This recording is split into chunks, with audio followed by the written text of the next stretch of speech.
people around anymore. Looks like that boat we took to Araneas might have been the last one. Vache. Looks like we're back here again. Huh? Traveler? Are you hearing voices again? Ugh. That's... Vache? Vache. Hey, why are you still walking toward... Huh? Hang on. Paimon can kinda hear a voice. It's calling for... Vache, right? Hey, Traveler? Stop walking! Come on, wake up!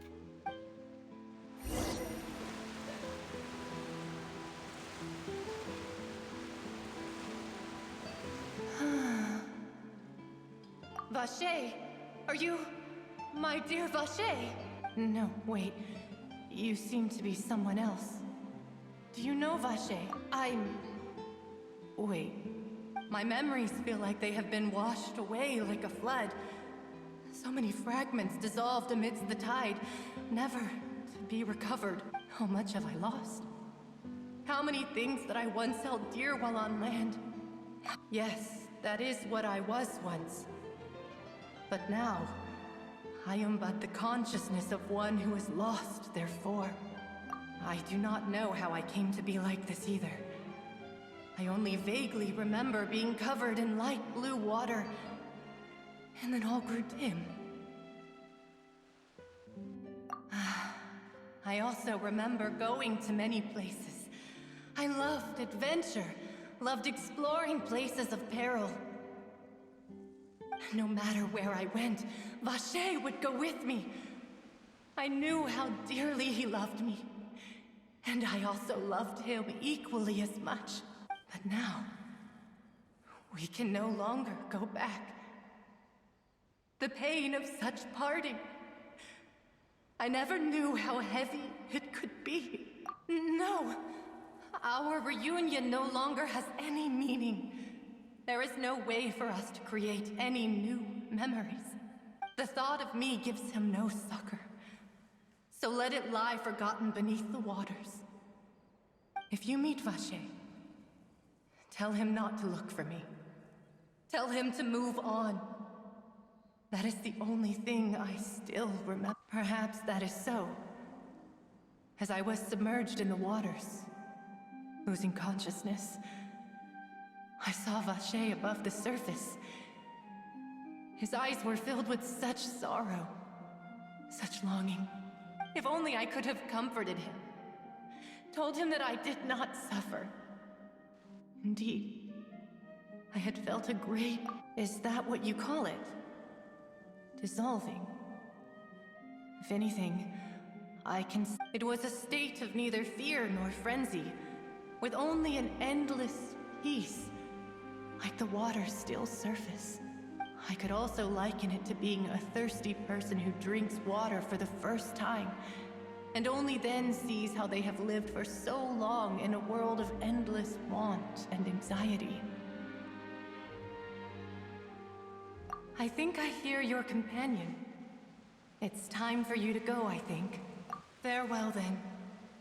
I am glad that you were able to sense my presence. Remember, if you see Vache, tell him not to seek me out any longer.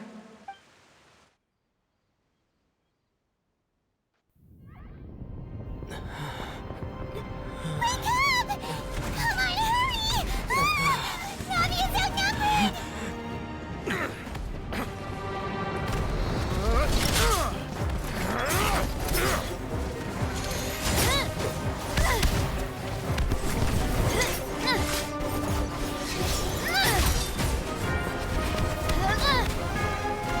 Demoiselle, look out!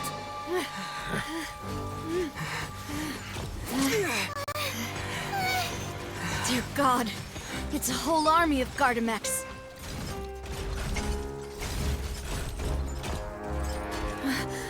Chlorand?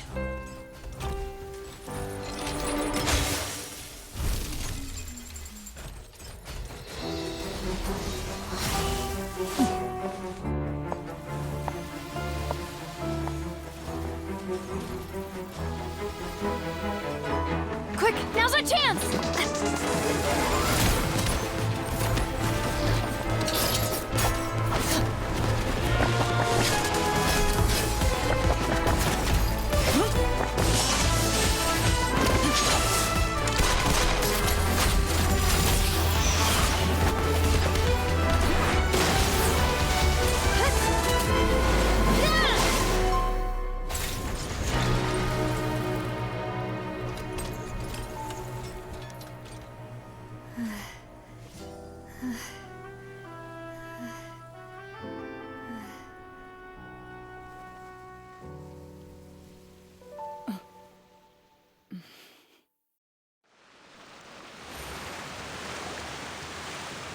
I should thank you for lending us your sword there, Clorand.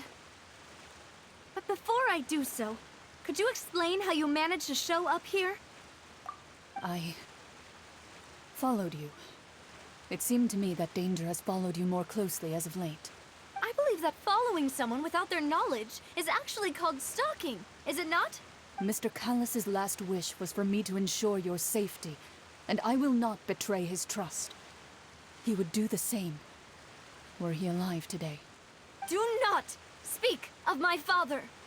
Sorry, demoiselle. I was not strong enough. Thank you for your aid, Miss Clorand, but do keep an eye out for your manner of speech. I believe we all wish to avoid unnecessary emotional harm. Sorry, I did not consider your feelings. Whatever. What else do you know? How did you come to the conclusion that I'd be in grave danger? I doubt I know much more than you, but I believe that the mastermind behind the serial disappearances is very powerful. Your performance tonight will almost certainly attract their attention. I'm sure they've known about me. To be honest, I'm shocked it's taken them this long to act against me. And what about these Gardamex? I thought only those associated with the Maison Gardiennage could control them. None of these mecha have serial numbers. I was sure to check a moment ago. They are not the ones used by the authorities to enforce the law. I can only conclude that some powerful or wealthy party must have obtained them via illegal means, deploying them as a private force of sorts. What? Your point being that they're out of Spina di Rosula's league, then? Yes. Be careful, and do not act rashly. I will continue investigating no matter what. We will bring the truth to light. That's my father's true last wish.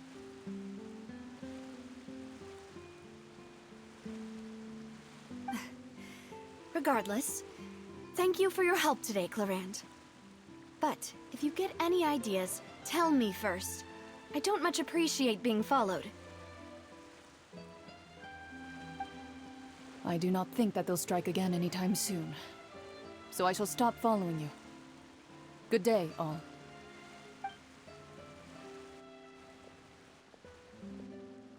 Right. I suppose that's the best news we've gotten today.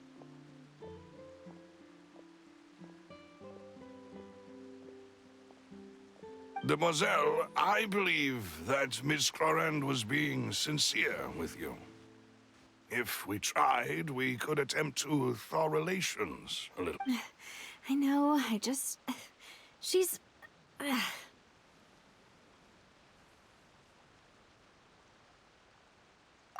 thank goodness! Paimon thought we were done for! Those Gardamex came out of nowhere while you were unconscious, and Nadia and her gang saved us! Oh, and there was that champion duelist named Clorand who came out to save us too! We got lucky there. Paimon probably couldn't have fought them off otherwise. Oh, come now. Forget all that polite talk. That wasn't really a farewell meal we had back there. Not for me, anyway. In truth, I hope that every meal we have together shall be a victory feast.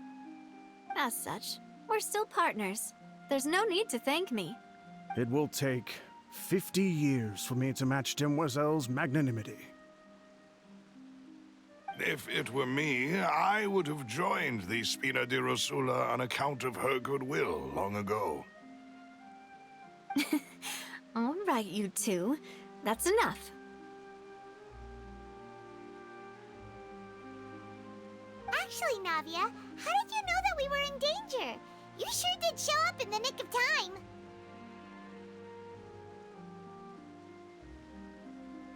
Well, to be honest, you're the one who tipped us off, Paimon. Huh? Really? Paimon contributed somehow? Cool, Paimon's even more amazing than she thought! Yes, all thanks to you grabbing my drink by mistake. Huh? After we parted ways, I was on the way back to one of our bases when I suddenly thought of what you said. That the Fanta tasted kind of salty and icky. Fanta only comes in sweet flavors, so how could it have tasted salty? The color of the drink, if I recall, had also been a bit off. So the Fanta had been spiked with water from the primordial sea? Yes. So, if you hadn't drunk that cup for me... Spina di Rosula is preparing the grandest of awards for you as we speak for saving the boss. Huh. Really? I sent people to Hotel de Boer to investigate, but whoever did this left no trace at all. That's when I figured out that you might be in danger, and hurried here as quickly as I could. But why would they go after us too? All we did was defend Linny in court and help clear his name. Ugh, now we're caught up in this mess too, aren't we? Well, you did foil a plan that they were probably pretty proud of, and almost got their name in the process. Speaking of which, did anything strange happen when you drank the primordial seawater? Well, it can't be a coincidence that the traveler fainted just now. He said that he heard that voice calling for Vache again. Oh, and this time Paimon heard it too, but it was real faint. Does this situation have to do with the primordial seawater then? Does that mean the primordial seawater raises someone's sensitivity to hydro when it's used on people who are not from Fontaine? That doesn't sound like too much of a bad thing, to be honest. New intel? While you were out cold? Well, let's hear it, shall we? Oh, that is important.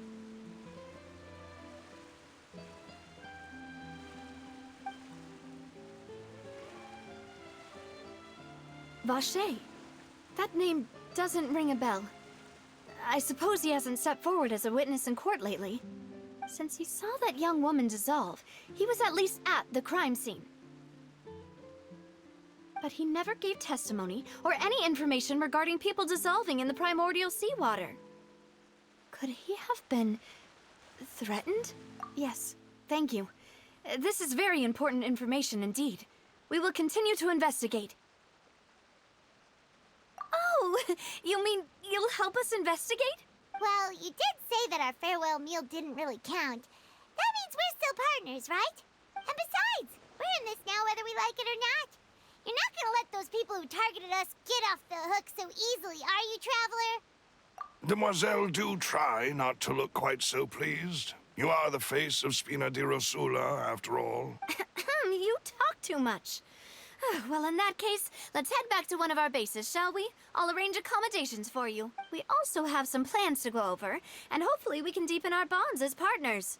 But we'll take that one step at a time, I guess. Don't worry, you two. With us around, our base is definitely secure.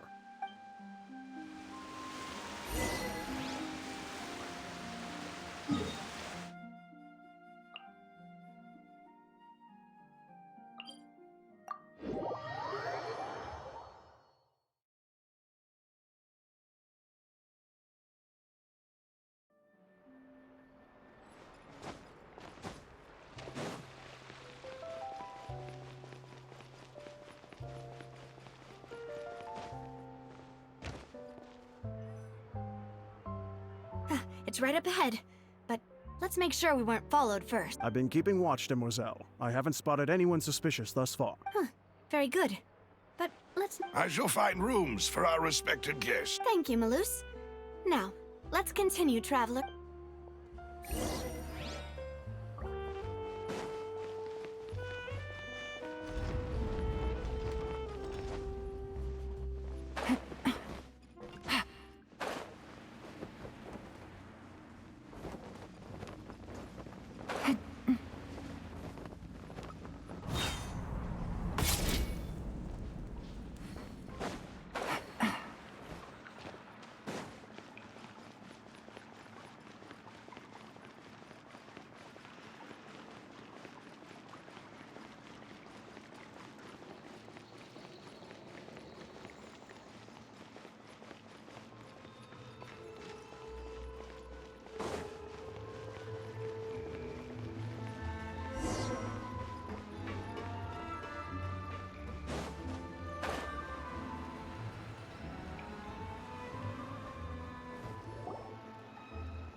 is your... Your accommodations have been arranged. Under the present circumstances, I can confidently say it's the best. Well, our funds have been a little tight lately. After all, we don't allow illegal or unethical profiteering. In fact, our funds often come from citizenry who support us. Seems like it's tough times for everyone. But... To be honest, our financial situation was a lot better back when my father was in charge a few years ago. Your father... He was the... Demoiselle, if you'll allow me to explain... No. I'll explain it myself. I suppose I couldn't run from this topic forever. And as partners, this is something I hope they can understand. My father's name is Callus. Yes, the same one they call Callus the Unfaithful in the streets. 3 years ago, he was accused of murdering his own friend. But he chose a duel to defend his honor instead of standing trial. He died in the duelist's ring. Oh no. But I do not believe my father was a murderer. At the time, I believed that if he only stood trial and was duly investigated, something amiss would crop up and prove his innocence. But strangely, he not only requested the duel, that even after being seriously injured, to the point where he could be deemed as having lost the duel, he refused to surrender. 3 years later, I still don't understand why he did that. How could he protect his honor if he's dead? If anything, he gave up his chance to defend himself. The closest piece of info I have is that my father had been investigating the serial disappearances case at the time of his death. Ah, so that's why you're so determined to get to the bottom. That's right. I've also tried to investigate the murder my father was implicated in, but I haven't found a single new clue in my countless reviews of the investigation records. However, I believe that if the murder case is related to those behind the disappearances, they must know something. I must know what really happened. Was my father coerced? Framed? Even if he really did kill his friend, I must get to the truth. If only he'd been more open with me when he was still alive. He even hid the fact that my mother died due to complications when giving birth to me. And now, here I am investigating his death. You really are a handful, aren't you, Papa? Demoiselle, please. If there... I also will never believe that Master Callus murdered anyone. There are none whom I respect more than the two of you. Master Callus did so much good in life, yet all it took, even our supporters decreased greatly due to that incident, hence our strained finances at present. Wait, if Callus was such a good man, what... No. Perhaps people just revel in that kind of drama. It's not something exclusive to people from Fontaine, really. Everyone's like that. People love watching the evil turn over a new leaf, but they also enjoy watching good people fall into an abyss from one slip-up just as much. But how could... never mind. If Callus was really falsely accused, we have to find the truth. He didn't deserve to have that happen to him. There is one other thing. Master Callus's opponent in the duel was Ms. Clorand. Oh, her? Well, then, isn't that as good as saying that she was the one who killed him? Yeah, that's not the sort of thing that you can just let go and move on from. Ms. Clorand has always placed great emphasis on the honorable nature of the duel. If her opponent doesn't yield, she will not stop either. She knew Master Callus beforehand and greatly respected him, but seeing how he was resolute in the arena, there was only ever one choice she could have made. It's not that I don't understand her at all, but I just can't deal with this yet. Don't worry, Navia. Paimon knows how you feel. You don't have to force yourself to do that. Afterward, Ms. Clorand told us that at the start of the duel, Master Callus requested that she ensure Demoiselle Navia's safety. Yes, that is our understanding as well. Oh, Papa. What madness drove you to ask the person who killed you to take care of me? All right, anyway, that's the information I wanted to share with you. even if it did sound like I was just complaining towards the end. Thanks. You two should go and rest. This was quite a day after all. Yeah, Paimon's beat. Please, relax and get some sleep. We will ensure you rest soundly.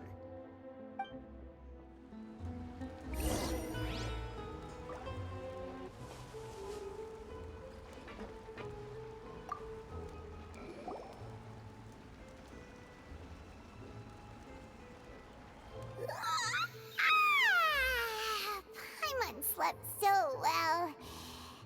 This place feels almost too safe. Huh? Navia? Where did the other two go? I sent them back to Poisson. It's Spina de Rosula's place of origin, and where we have our headquarters. There's not much for them to do here at the moment. Paimon gets the feeling that you're just trying to get them off your back. But never mind that. When did you get back? Were you waiting here the whole time? No, I just returned after going out for a while. I did some investigating yesterday regarding the name Vacher. Wait, so you didn't sleep at all?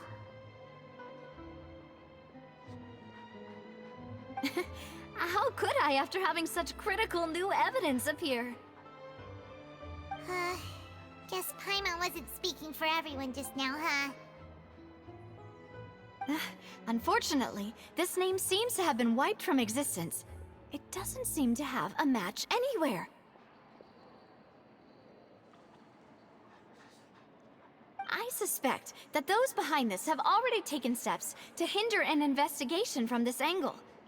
But that does prove that this Vacher person is a key witness in the incident. Does that mean we're too late, though? No. There is one ray of hope. One place in Fontaine that they would find almost impossible to threaten, no matter how much they wanted to. And that is the archives kept by Chief Justice Neuvillette. A place where detailed files on all the cases in recent years are kept.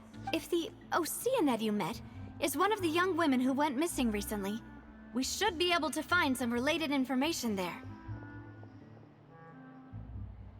So Neuvillette maintains an archive of case files? Whew. Guess that's the hard-working Chief Justice for you. In that case, let's go talk to him, shall we? Aren't you coming? No, it's nothing. Let's go see the Honorable Chief Justice.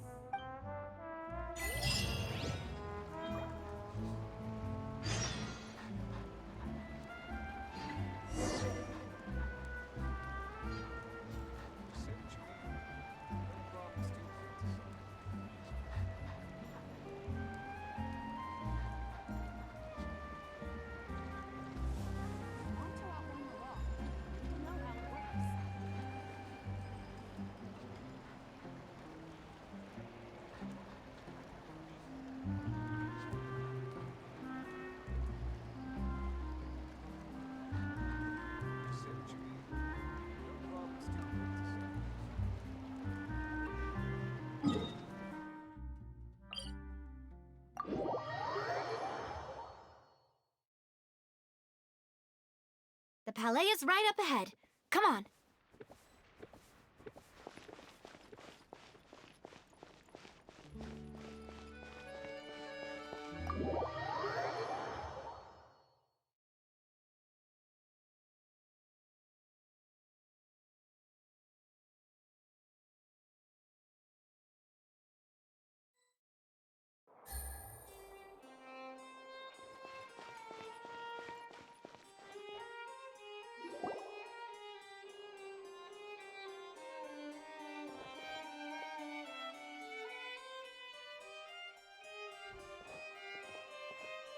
Halt! Please state your business here. The Chief Justice is presently occupied with official matters. Huh.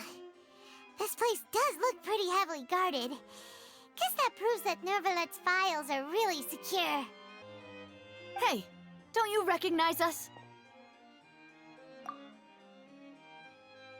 Huh? Who are you? Just to be clear, I don't care who you are or who you might be related to. Our rules make no exceptions. See? They've got great discipline, too. Yep. Paimon can tell. If you're here just to crack jokes, I can point you towards the exit. Unlike some, we're busy, so please leave if you don't have a reason to be here. No. What I meant to say is, shouldn't you remember us from a few days ago? We were at the trial of the great magician Linny. Oh, yes, I remember. I read about it in the Steambird. You must be Linny's attorneys. It's all coming back to me now. We're here today to report and archive some information on a follow-up case.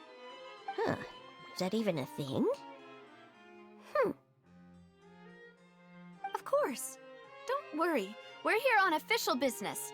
You can trust us. All right then, I'll let you through. The Chief Justice is just inside. Thanks so much.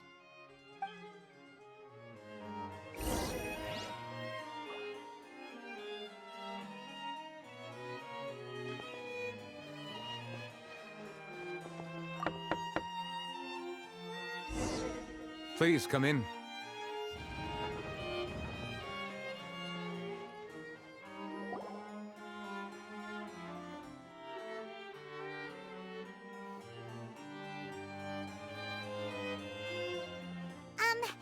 Sorry to barge in, Monsieur Nervalet.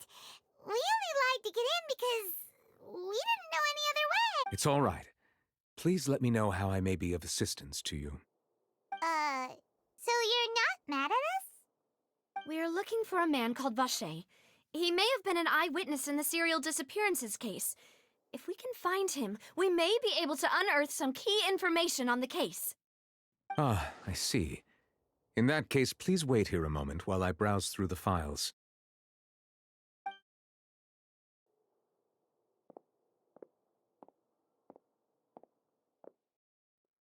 Who knew that Nervalet would be so easy to talk to?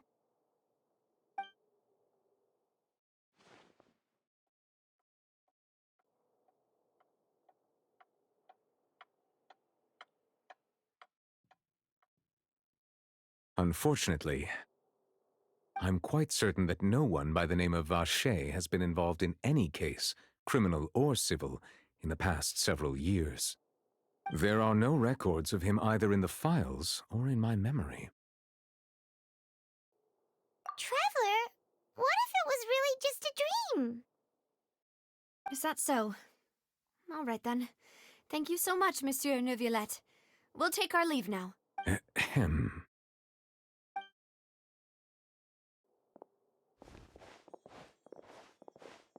Miss Navia, I can understand how you feel. Your father, Callus, was a truly exceptional man. We deeply regret his passing.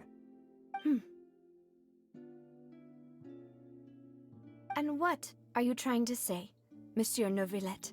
Are you trying to console me? Extend your sympathy? Or just express some tendril of regret? No. You are not trying to do any of that. I can hear it in your voice. There's no emotion behind your words. You only said those things because you felt like you should. It's just like last time. After my father took his place in the duelist ring, I pushed through the guards to talk to you as a last resort. You even told me then that you thought there was something fishy with the case, yet you still allowed the duel to go ahead. In your eyes, the value of a human life is nothing compared to those cold laws you hold so dear. If you truly regret my father's death, then why didn't you call a stop to the duel? Why didn't you give me the power to stop him from throwing his life away? Why did you just let him die, despised and hated by all? Everything was hanging on a thread at that moment. Just the tiniest effort could have changed everything. There are still so many things I never got to tell him. So many questions he still owes me answers to. If you really have no heart, then just look me in the eyes. I Navia will show you the true meaning of regret. I'm sorry, Miss Navia. You and my father are truly alike. You keep all kinds of things in your heart and never say a word to anyone. It's not so much that you can't feel, but that you would never express anything. Oh well. In any case, everyone already knows full well the apathy of the Chief Justice. My apologies for taking my emotions out on you, Monsieur Chief Justice. Let's go, Traveler and Paimon.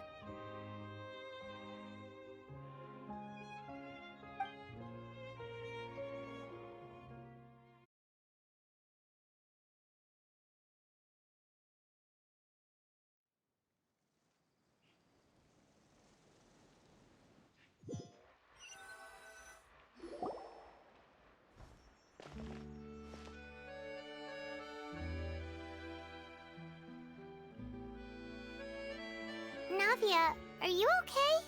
I'm fine.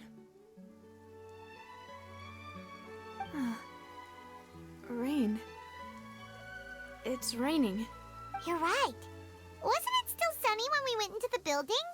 And there shouldn't... Now that I think of it, on the day my father was convicted of murder, it was also raining. What is it? Did you think of something? Yeah, he was outside. It was uncovered and the rain could fall there. Why? Do you think the rain could have affected the crime scene? That thought has occurred to us before. We've even expanded the search area to try to account for that. But didn't find anything of value. Oh? Wait. So you're saying that the true murderer could have been turned into water? And then got washed away with the rain? Yeah.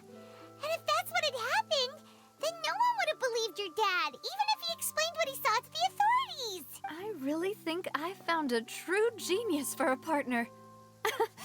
You're completely right. How did I not connect the dots earlier? All right, let's go to Poisson. With this new lead in mind, we'll get to the bottom of my father's case for sure. Yeah, we're gonna make progress for sure this time. Do you want to go with me now? Or do you want to head over by yourself later? Great. Let's go then.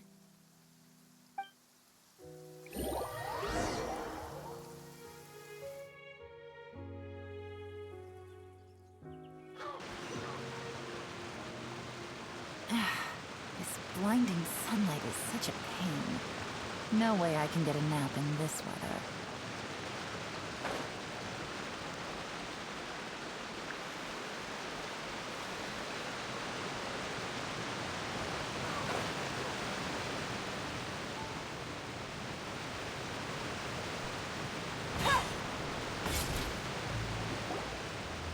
Whoa, what a huge ship!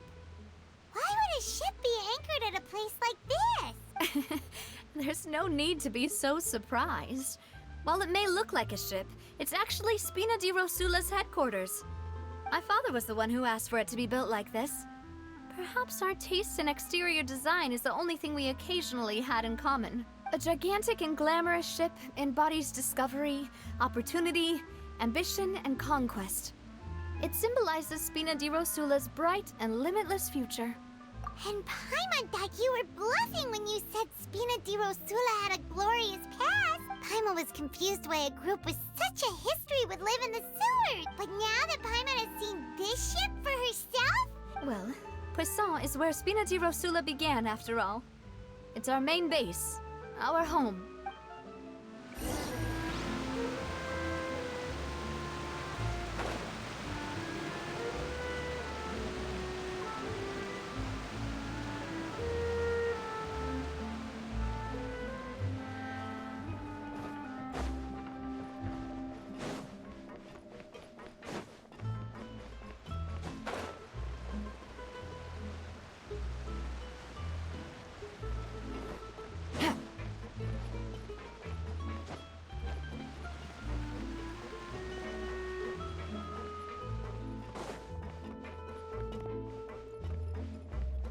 Take it easy.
Malouse, we're back!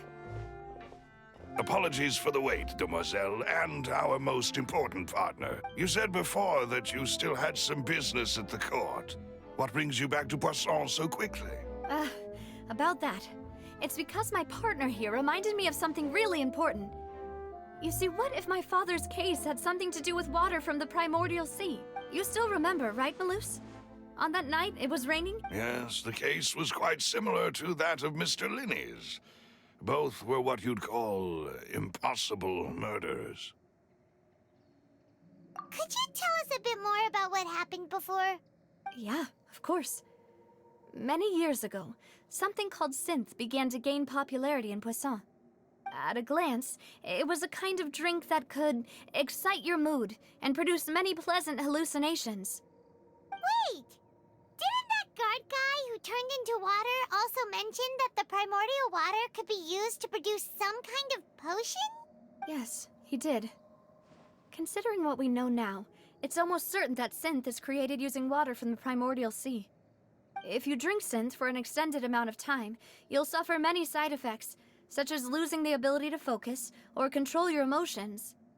And if you were to stop drinking it completely, you'll experience flashes of paranoia and anxiety while lacking energy to do anything. It's an extremely dangerous substance. As he oversaw Poisson, my father was compelled to put a stop to synth abuse and called for a complete ban of it. Boss's uncompromising attitude incurred the synth vendor's wrath, but no matter how much they threatened or bribed him, he refused to yield. Not only that, Boss became determined to find the mastermind behind the synth operation and put an end to the problem once and for all. Yes, but the enemy was very cunning. So he could never get anything out of the dealers, all of whom only sold the stuff and weren't privy to the rest of the operation. Recognizing that, my father decided to contact the dealers in secret and cultivate personal relationships with them. Finally, he was able to convince someone to become his informant. The man's name was Jacques. He felt greatly ashamed about his work after seeing many families destroyed by synth abuse. That night, my father hosted a banquet at his countryside estate. He planned to meet up and exchange information with Jacques over some food. But then, we heard 2 gunshots from the courtyard. We raced to the scene and found my father, still holding a gun, and Jacques, who was already dead on the ground. Huh? How did that happen? Aren't they on the same side? Sounds just like Lenny's case, doesn't it? In both cases, the culprit seemed obvious, but neither appeared to have any motive at all. Looking back on it, though, I now believe the most important clue was something we all overlooked at the time. There were pieces of clothing left at the scene. Precisely. It's all thanks to you that I made the connection now. Back then, we all just thought they were some costumes that Jacques used to disguise himself at the banquet. But, considering it now, it's almost certain that they belong to a third person at the scene. With one extra person, we'll also need to reconsider why the 2 shots were fired.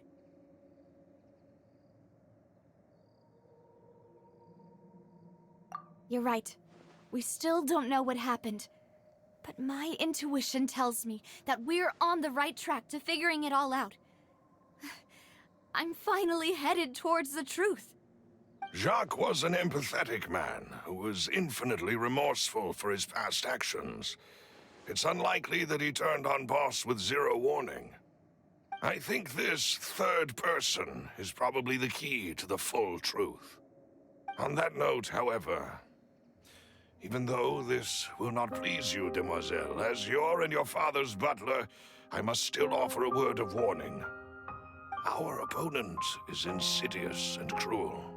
They are extremely difficult to deal with, and Boss has already lost his life trying to bring them to justice. Even though Spina de Rosula has lost most of its former glory, Poisson has welcomed a new time of peace, and we have been allowed to live out our lives.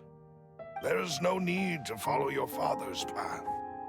It would be both wise and in line with Boss's wishes to step back and give up on the case.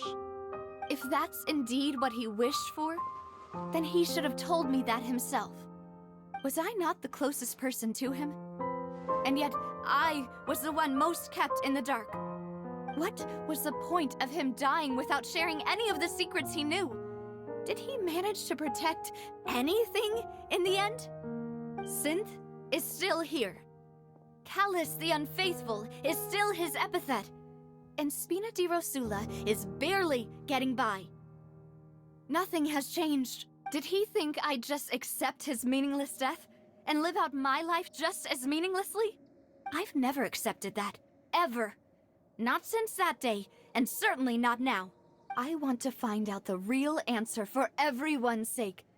For the missing girls, for the victims, and for myself. Navia. This is indeed the best moment to act. Your partner appears to be quite reliable, and more importantly, Demoiselle, I think you're also ready to take this on. So you do know something else, Malus? Yes, I do. In fact, even before that banquet, Boss already knew of the connection between Synth and the serial disappearances case. But what drove all the tensions to the boiling point was the revelation that you, Demoiselle, had been selected as the next target to disappear. What? Boss also didn't tell you that he had been diagnosed with a rare illness. The doctors told him that he had no more than 5 years left to live. And the serial disappearances case caused him great anxiety. 5 years was nowhere near enough time to resolve this long-standing conflict. But once he passed away, all the danger would pass on to you. Knowing all of this, he decided to use one final intimidation tactic before his death.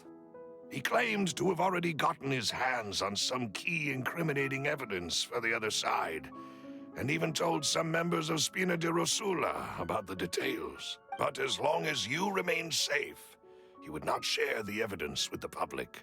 If something were to happen to you, then he and all those he told would immediately expose all they knew about Synth and the disappeared victims. Right, so nobody would be able to get off scot-free. As we've seen, Boss's tactic has worked. Even though Boss has been gone for a long time, the other side has not tried to take Demoiselle's life. No, I don't believe it. He never appeared to look sick to me. No father wants their daughter to see them weak and haggard, especially someone as proud as Boss.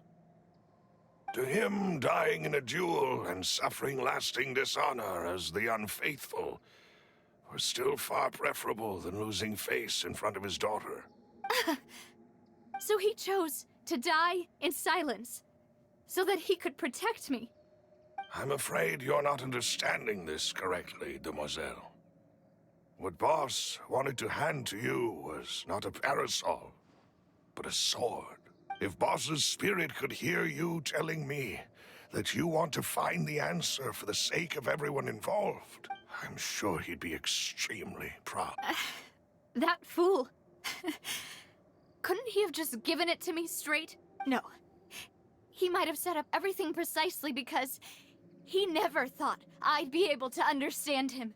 Is that the amount of confidence he had in me? And what if I was never able to make it to where I am now? Yeah. I suppose that's true. With the way he'd set things up, if I had wanted, I could have just lived out my life without a care in the world. But thankfully, he rarely talked to me about complex matters, and thus understood little of me as a person. In this case, he really didn't need to give me an easy way out. Malus, what was the key evidence that he shared with you? It's the location where Synth is produced. Essentially, it's the enemy's headquarters. When he was threatening the enemy, Boss didn't share the specifics of the incriminating evidence he found. But if you want to use it against the enemy, you'll still have to take several things into consideration. Why? If we know where the place is, can't we? You mustn't forget that we're fighting against a mysterious and dangerous organization that's been in operation for decades. There's no telling what might be lying in wait at their headquarters. We also have no idea what kind of evidence we may be able to find inside, nor what people we may be able to capture. But a single visit to their headquarters would be tantamount to a formal declaration of war. The worst case would be that we leave empty-handed, but also open ourselves up to full retaliation. Then, in that case, why not work with the Fontaine Authority? Well, you saw one of them dissolve during Mr. Linney's case. We have no idea just how thoroughly they may have been infiltrated. That's true. Seems my father really had no choice, but things are different now. It should be a lot easier to prove the other side's guilt, now that we've connected Synth with the disappearances case. You sound like you've put a lot of thought into this, Maloose. I am the butler, after all. I live but to serve the boss and Demoiselle's will. I've always been willing to take on any kind of risk for your sake. But considering my relative lack of ability, I've spent my time keeping secrets, performing basic investigations, and waiting for the right time to come. Thank you for all of that, Maloose. Have you discovered anything new in the past few years? Let me think. One conclusion I came to was that the enemy must be quite familiar with Spina di Rosula, or at least have an informant planted here. When I announced orders to the organization's members on Demoiselle's behalf, I used to deliberately keep a few people in the dark and observe the reactions of the synth vendors. If the vendors didn't change their plans, then the individuals informed of our orders must be innocent. If the vendors packed up and fled, however, then someone must have given them the news. After several rounds of testing and investigative tracing, the first is Florent, Spina di Rosula's senior advisor. Huh? Florent? Yes, surprising, isn't it? He was one of the people Boss trusted the most, which also means that he was someone who, thanks to his position within Boss's innermost circle, he always knew our upcoming plans and could thus avoid capture this old... There's someone else like him too. Marcel, the head of Confrérie of Cabrières. Uncle Marcel. It's a guild in Poisson. Boss helped it to grow to its current size and prominence. In the beginning, they were only reselling some daily goods, but now they're one of the richest guilds around, with a lot of business connections in the city. So, they're like a sister organization of Spina di Rosula? Yes, you can say that. When we were fighting against the synth dealers, they provided us with plenty of support. It's a bit difficult to imagine someone using their own money to hunt down them. The final suspect is Thierry, the man responsible for coordinating information between Spina di Rosula and the guards. Although the guards mostly leave us to our own devices, there are still many activities we have to report to the... Since Thierry is always in the know about our current activities, he could theoretically always plan one step ahead. I see. These are all people who I communicate with quite regularly. To think that the enemy we've been fighting against has been right next to me all along, among those I trust the most. It's almost too hard to believe. If you want to investigate them, please take every precaution to not alert the quarry. Judging from our experience, the enemy is extremely cautious. Of course. And thank you. You're too kind, my lady. I'm just doing my duty. And before I forget, proving Boss's innocence would also mean clearing him of blame in Jacques' death. After that incident, Jacques' wife and daughter were taken into the Spina's care. They still live in Poisson. If it might help, you could also pay them a visit. I can make the necessary... Aw, thank you so much, Maloose. You really are the best. A new case awaits, my dear partner. I hope we can work together to uncover the truth and end this case once and for all.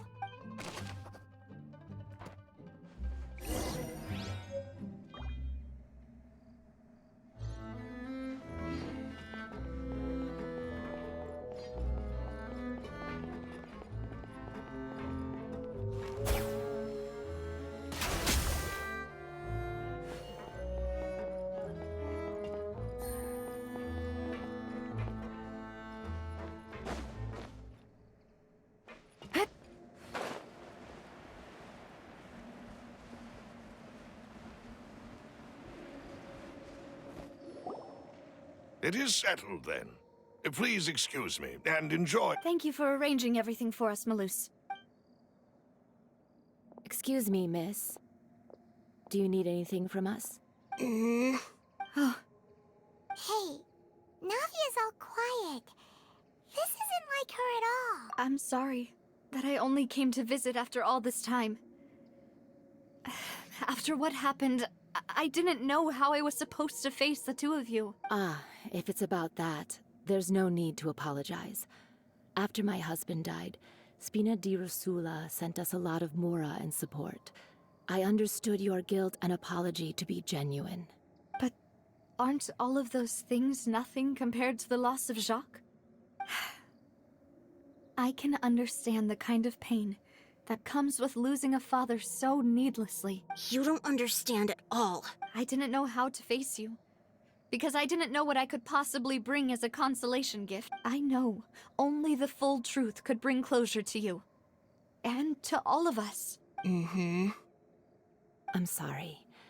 I appreciate the sentiment, but you don't have to carry all that guilt. On the matter regarding my husband, my daughter and I have more or less found our answer already. Would you mind sharing it with me?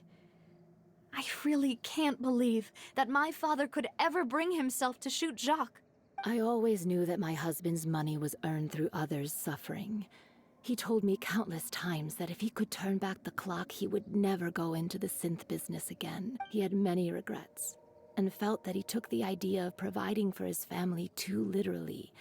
For the longest time, he thought Mora was everything. So when Mr. Callis came to him with a proposal, he accepted it almost immediately. He tried to be as careful as he could, but even so, he was still found out by the higher-ups. They found out about his betrayal? Papa didn't say that exactly, but Papa did tell me that I should never be ungrateful. Before he left that day, he told me that he had no choice. It was only later that I realized it was his final farewell to the two of us. I don't know that for sure, but you could say that's the conclusion I eventually came to. Which is why I'm the one who should feel guilty. Callis had always taken great care of us, both when he was still alive and after he passed away. Even if he fired the shot that killed my husband, it was likely in self-defense. It is impossible for me to hate him for what he had done. But Mama, why is Papa still the bad guy if he did the right thing? Papa always wanted to be a good man. So why did he have to do a bad thing in the end? Well, things aren't always as they seem. You still feel like your papa was a good man. Yeah, Papa was a really good man. The best in the whole world. Then you should hold on to that. If a good man had to do a bad thing, then he must have had his reasons, regardless of whether he left you a parasol or a sword. He must have done so to give you a better life. Oh. Thank you for everything you've told me. I will definitely find the truth. The current state of things is not something I'm willing to just sit back and accept. Thank you. I'm very grateful to hear that. Even though your personality is quite different from your father's, your determination when you speak is really similar. You really think so?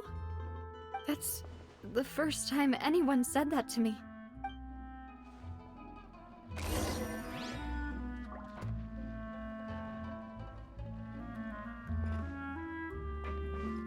Are you okay, Navia? I'm fine. Don't worry. Let's investigate the 3 suspects next. Florent should be nearby, and we should be able to find Thierry and Uncle Marcel in the city. I'll get myself together on the way, so please don't worry.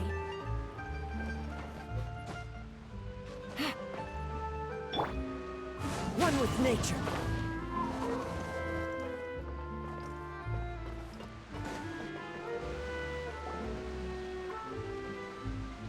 Greetings, boss. How may I be of assistance today? I'm sure you've heard about what happened at the Opera House? Someone got turned into water right in front of us. Yeah, I've heard. With something that dramatic, I'm sure journalists will milk it for all it's worth. and it'll be all the talk for the next several weeks. It also reminded me, on the day that the incident happened with my father, it was raining outside. After my partner here put the dots together for me, I feel like we should try to reopen his case. Can you do me a favor and try to recall what happened that night? Let me think. Mr. Callis was feeling pretty upbeat that day. So he was drinking and bantering away with us at the table. After that, he told us that he wanted to go get some fresh air. So we let him go without thinking much of it. Who knew that we would hear 2 gunshots ring out right after? My first reaction was that Mr. Callis's life was in danger. So I grabbed my holster and made a mad dash toward the scene. But when I got there, it was already too late. Mr. Callis was standing over a dead body with a gun in his hands. All we could do was look back and forth at each other. So you also remember too? Indeed. The guard said that the first shot didn't hit anyone, while the second killed Jacques. But I've never really bought that explanation. Reason being, Mr. Callis had left his gun on the table. I even made sure to confirm that before running to the scene. But according to the guards, that doesn't mean he couldn't have had other guns on his person. About the clothes left at the scene that you mentioned, do you think there was a third person? At least from our perspective, my father had no reason to kill. So he would also have no reason to bring an extra gun with him. The gun he was holding probably belonged to Jacques, or a third person on the scene. Yeah, that makes a lot of sense. So you're saying Mr. Callis ended up with the gun because he seized it from one of the other guys? But hold on. If that's what had happened, he didn't even want to face the Oratrice machine, and chose instead to prove his honor in a duel. Did he lose all faith in the courts after seeing someone dissolve right in front of his eyes? About that, Malouse told me a thing or two. So, I'll tell you everything once the whole truth has been revealed. I understand. Then I'll leave Mr. And if I may just say one more thing. The whole Callis the Unfaithful epithet has been a thorn in my side since the day it was invented. Many people have laughed at me for still calling him Mr. Callis, even after so many years have passed. But it was Mr. Callis's trust that allowed me to rise through the ranks of Spina di Rosula and live the life I lead today, no matter what others might say. He'll always be the man I respect the most, and he'll always be my boss. Don't worry. I will definitely find the truth. You and all our other comrades at the Spina deserve to know the truth as well.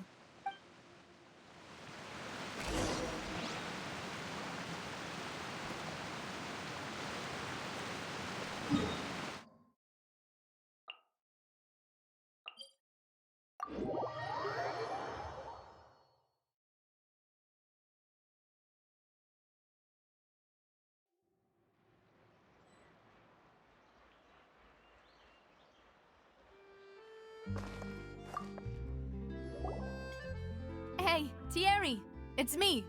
Oh, now, what brings you here, Miss Navia? I've heard that you made quite the name for yourself at the Opera House. Oh, so you've got news of that already. Oh, okay. Hey, I'm also a member of the Guards, you know.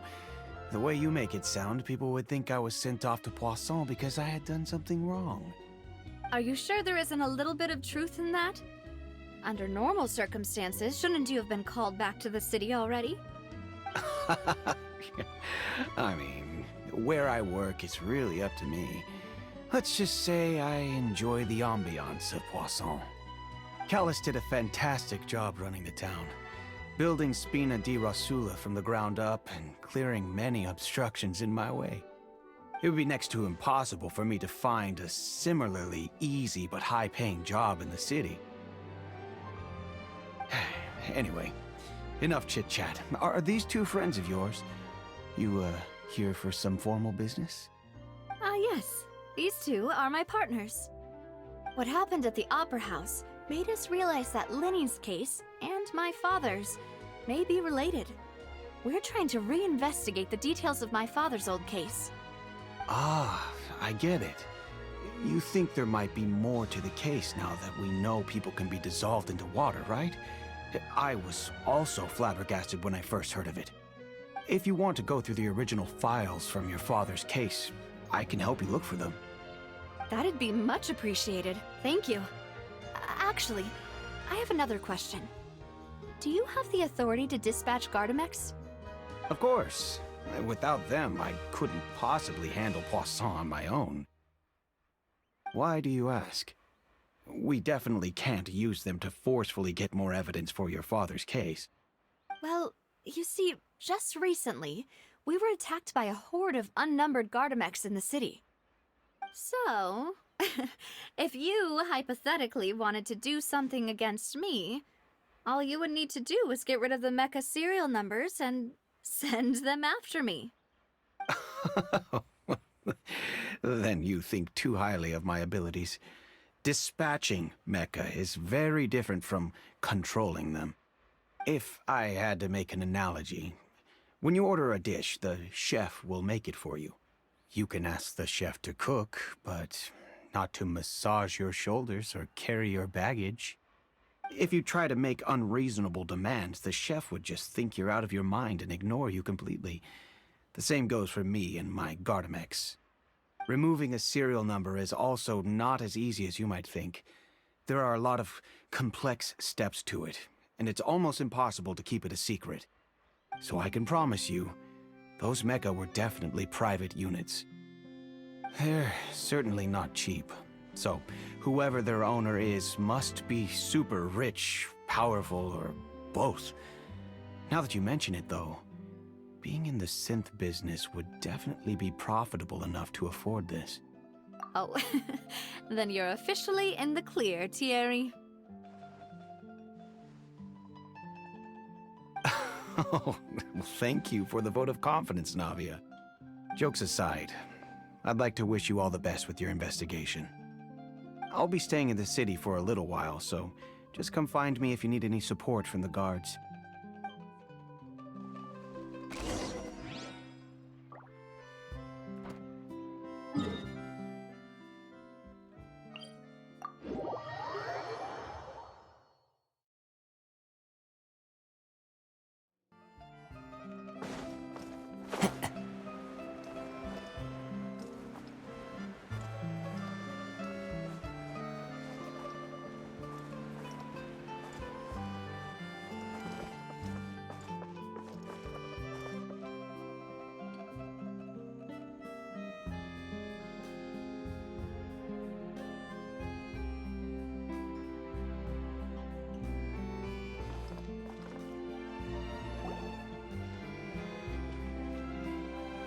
Hello. How may I help you? I'm here to see Marcel. Could you please let him know? You can just say Navia's looking for him. Sure. I will let him know right away.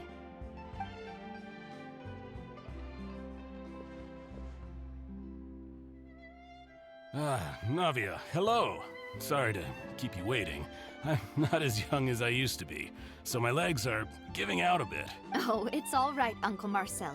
There's no need to stress. I just wanted to talk to you briefly about what happened in the Opera House. I'm sure you saw everything too, right? Yes, I've never seen anything so strange. Oh, you were at the Opera House too? That's right. I went there with Navia to see the magic show. Who knew it would turn into a whole murder mystery? I also witnessed your marvelous sleuthing work. Quite impressive. To beat the Hydro Archon at her own game on her own turf, I can already imagine everyone in Fontaine discussing your exploits over a few glasses of wine. Oh, Paimon doesn't want to become the talk of drunkards. Apologies. It's just how Fontaine is as a nation. Everyone loves drama and theatrics. Uncle Marcel, you've also noticed that other thing, right?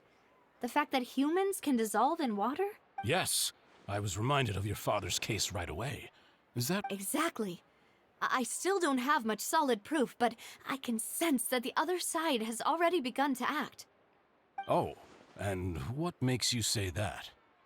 We were attacked on Araneus by some unnumbered Gardamex. And there was also an attempt to get me to drink water from the primordial sea. If not for the vigilance of my partner, I probably wouldn't even be here talking to you right now. Oh, you're giving us too much credit. Wasn't it you who protected us? Alas, it seems things are heating up again. The peace that Callus sought so dearly will soon become a thing of the past.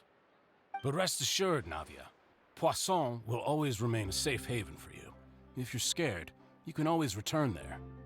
If anyone dares to lay their hands on you there, the Confrérie of Cabrières will use its funds to the last Mora to bring them to justice. Thank you, Uncle Marcel.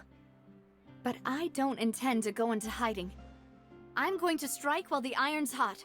Do you have any new thoughts on my father's case? About that. Sorry, my age is catching up with me, so it'll take me a while to recall my memory.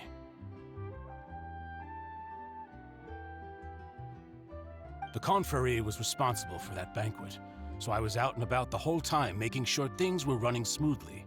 I didn't even have the time to drink with the guests. Then I heard the sound of a gunshot, and the rest was history. Oh, it's okay. No need to push yourself. We'll ask around some more, see if there are any valuable clues elsewhere. Sounds good. Just let me know if you ever need Mora.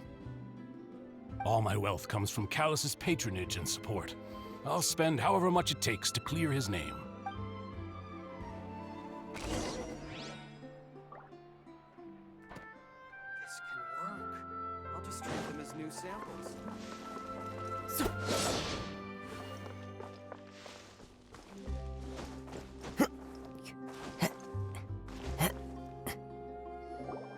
We've talked to all 3 suspects. None of them sounded particularly suspicious.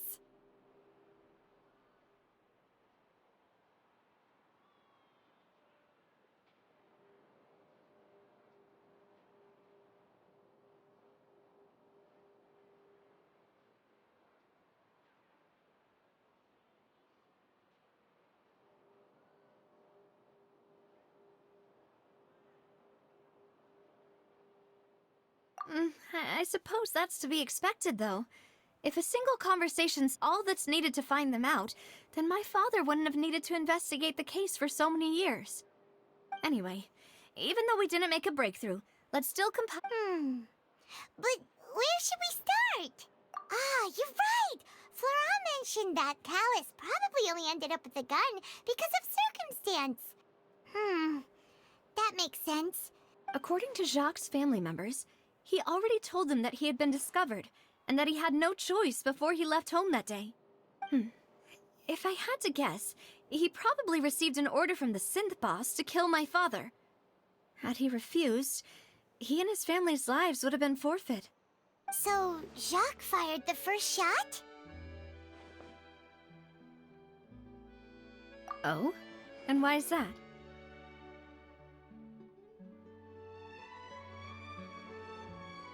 Ooh, that's a good point. Jacques probably already knew that he was just being used as a tool for murder. And once he had completed his mission, he'd be of no more use to his boss. So, what would make more sense from his perspective would be to turn his back on the Order and seek protection from my father. Makes sense. But without evidence, that's still just a theory. Besides Jacques, the attack from the Gardamex has been bothering me quite a bit as well.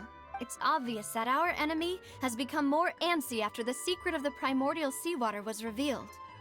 Do you think he knew, even then, that we'd follow this lead to the end? Given everything that's happened since, it's quite... But who among the 3 suspects would have the ability to control privately owned Gardamex? Thierry, you say? It is possible that he's figured out a way to convert the Gardamex for personal use, but I didn't feel like he was lying when he was talking to us about the mecha. I also don't think he'd be able to keep that kind of tampering under wraps. Yeah, had he actually tampered with the mecha, we'd be able to prove it with a simple check of the guard's inventory.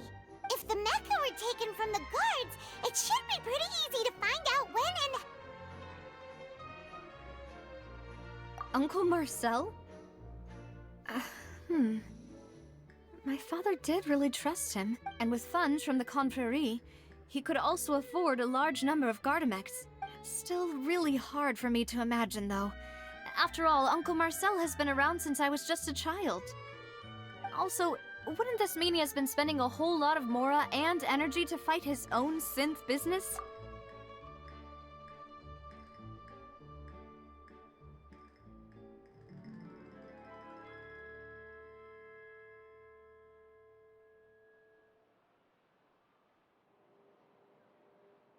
Florent?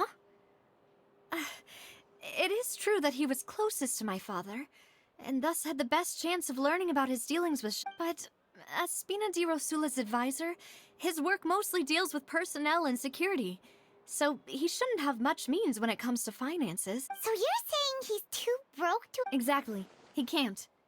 And even if he could, I don't think he would be able to dispatch a whole group so quickly. Who could it be?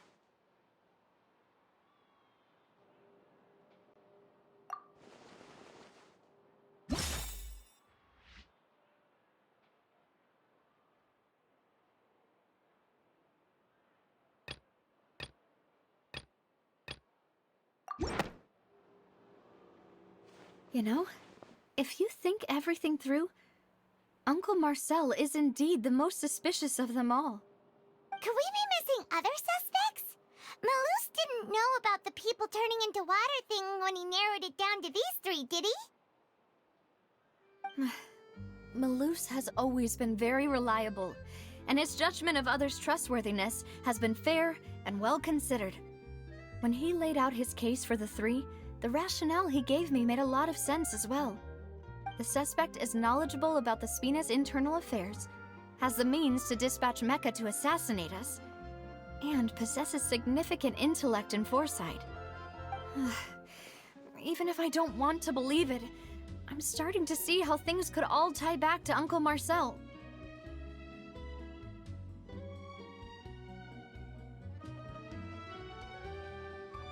Well, we still have another trump card on top of all the theorizing and speculating. Yes, Malus did say that charging straight in there would be extremely risky. But we don't have any other options right now. We need far more solid proof before we can hope— Navia, here you are. Oh, I've been looking for you. Huh? Aren't you the guy from the guards? Did something happen? Yeah. News came from Irenaeus just after you left. We've got another trial on our hand. Wasn't that place built specifically for holding trials? I know. But they said the person they're putting on trial is a Fatui harbinger called Tartaglia.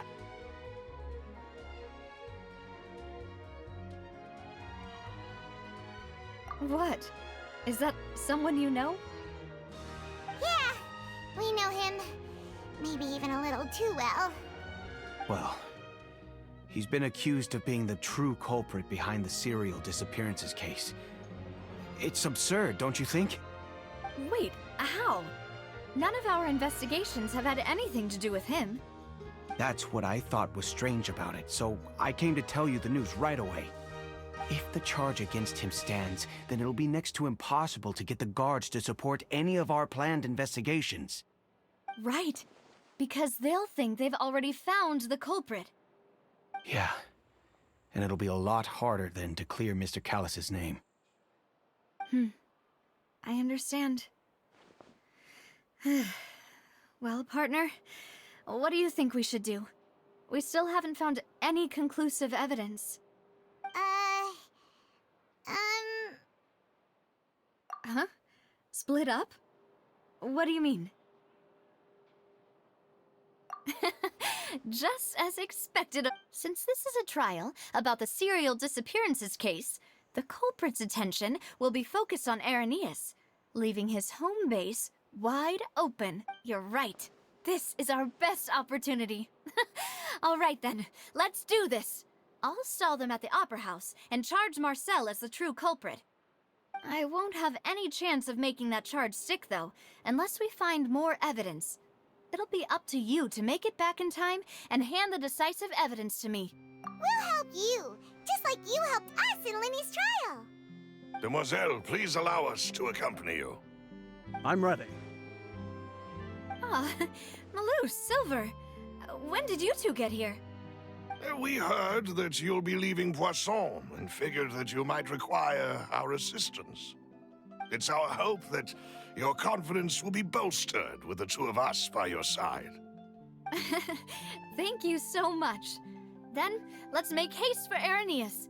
Paimon, Traveler, I'll see you at the Opera House. See you then!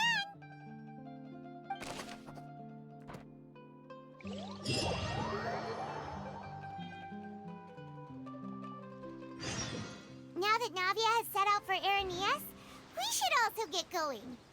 It has already been marked on the map, so let's head over.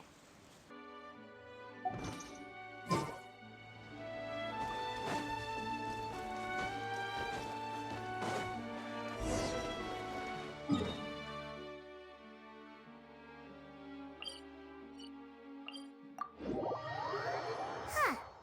According to Malusa's info, the synth production base is underwater. Let's go and try to find the entrance.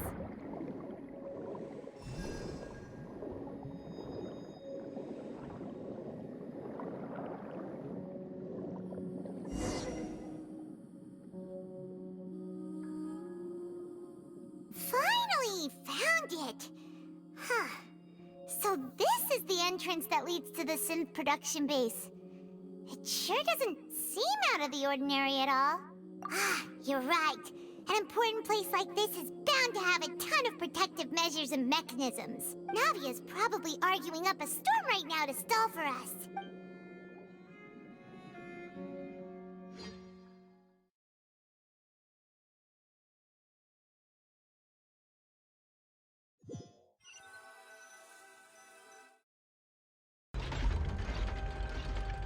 It would appear that I must repeat my question again, Mr. Tartaglia. Do you accept the charge that you are the true culprit behind the serial disappearances case?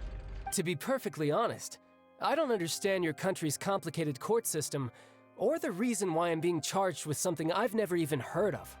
However, I did hear that people who have been charged can choose to participate in a duel to clear their name. Is that right? In which case, as long as I accept the charge, I can have an all-out fight with that champion duelist Childe, right? I've got to admit, that's one of the most enticing offers I've ever received. When I privately sparred with her last time, she was obviously holding back. Real disappointing. Hey! Don't you understand? You're currently the prime suspect for a major case. This isn't the place for you to be looking for fights. Oh? Sounds like the Hydro Archon wants to lecture me on the ways of the Opera House. Then why don't you duel me too? I'm the kind of student that learns best in the heat of battle. No. That's not what I meant. Alas, it would appear that communication with the defendant is going poorly, and we have made very little progress. In that case, let me explain everything from the very beginning again. The goal of this trial is to determine the culprit behind the serial disappearances. That case had nothing to do with him. You've got the wrong man. Huh? What's going on? Why is she interjecting again? I told you it couldn't be one of the Fatui Harbingers. Miss Navia, this is the second time you've interrupted the court proceedings. I only but that was an exception rather than standard court protocol. I can very well charge you with contempt of court for your interjections. Oh, please. Did you ever think I had any respect for this place's pointless theatrics? We can put that discussion aside for now. I'm not here to argue with you. I'm here to charge the true culprit behind the serial disappearances case. And if my charges prove true, then Tartaglia here will be proven innocent by default. Oh, a young lady has charged in and offered to clear my name. How fascinating. Well, I'd gotten half bored to death by all these rules and procedures anyway. So I'll take you up on that offer. So, Your Honor, is there nothing else for me to do? You may take a seat for now in the audience, but that doesn't mean the suspicions against you have been lifted. Now then, Miss Navia, who is the person you would like? That person is...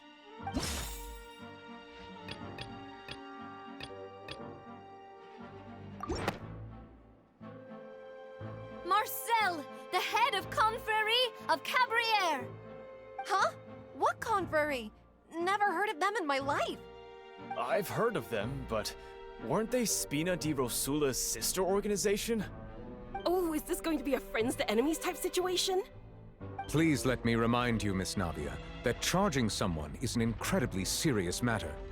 Committing to the charge also means taking on the legal responsibilities associated with it. And if the charge fails, depending on the circumstances, you may also be charged with the crime of making a false accusation. Knowing this, do you still wish to charge this man? Yes, I do. In that case, I declare the charge to be valid. Miss Navia and attorneys, please take your places on the court. Members of the guards, please contact Mr. Marcel right away.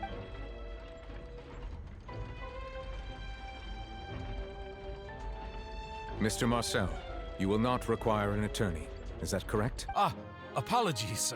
It all just happened so quickly. I still haven't figured out what's going on. I think an attorney won't be necessary. This is probably just a misunderstanding between me and Navia. Very well. In that case, since both sides have now arrived, Miss Navia, please present your charges. I would like to take everyone back to 3 years ago, to the case of Callus the Unfaithful. Only through elucidating what really happened in that case can we connect all the dots for the serial disappearances case. Navia, do you really think that I was the one who killed your father? Come on, why would I do that? Callus was my benefactor, and remember, both you and I only ran to the scene when we heard the sound of a gun. If that's enough to make me a suspect, wouldn't that make everyone at that banquet a suspect as well? I think there's no point in getting into the specifics right now. The audience doesn't even have the big picture yet. Even I'm struggling to remember some details of that case. Exactly correct, Your Honor. I must refresh everyone's memory about that case before I can explain my charge and reasoning. I see. In which case, I will recount the findings about that case as originally recorded by Maison Gardiennage.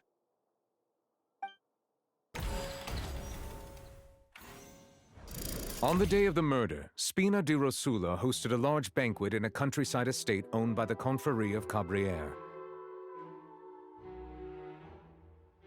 During the banquet, all attending guests heard 2 gunshots from the courtyard. When the guests arrived at the scene, they found the primary suspect, Callus, holding a gun, while his acquaintance, Jacques, lay dead from a gunshot wound. The guards' investigation did not recover any other firearms from the scene. As a result, they concluded that the suspect's first shot must have missed, while the second must have taken Jacques' life. The suspect did not dispute this conclusion, and also declined to defend himself in court. Instead, he chose to prove his innocence through a duel. Callus was defeated by champion duelist Clarande in the ensuing duel, and soon succumbed to the injuries. These are the known facts about the case. The one with the motive to kill was Jacques, not my father. And even so, Jacques still had no reason to pull the trigger. In truth, the third person shot Jacques first, and was shot in turn by my father when my father seized the gun from him. After that, the true culprit turned the third person into water, erasing all traces of him from the scene. Thank you for the summary, Your Honor. Of course, the guard's conclusion appeared quite sensible to us at the time. However, we should revisit the case now that we've gained new information about the abilities of water from the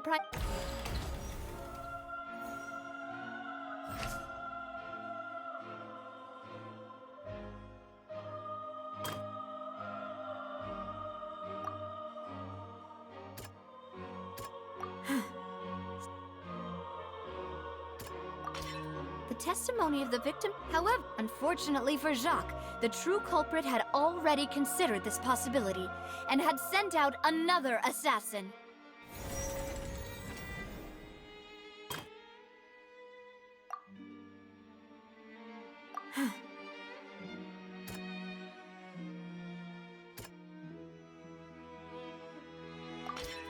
This assassin first shot Jacques, then turned to shoot Callus, only for Callus to wrestle the gun from him and kill him instead.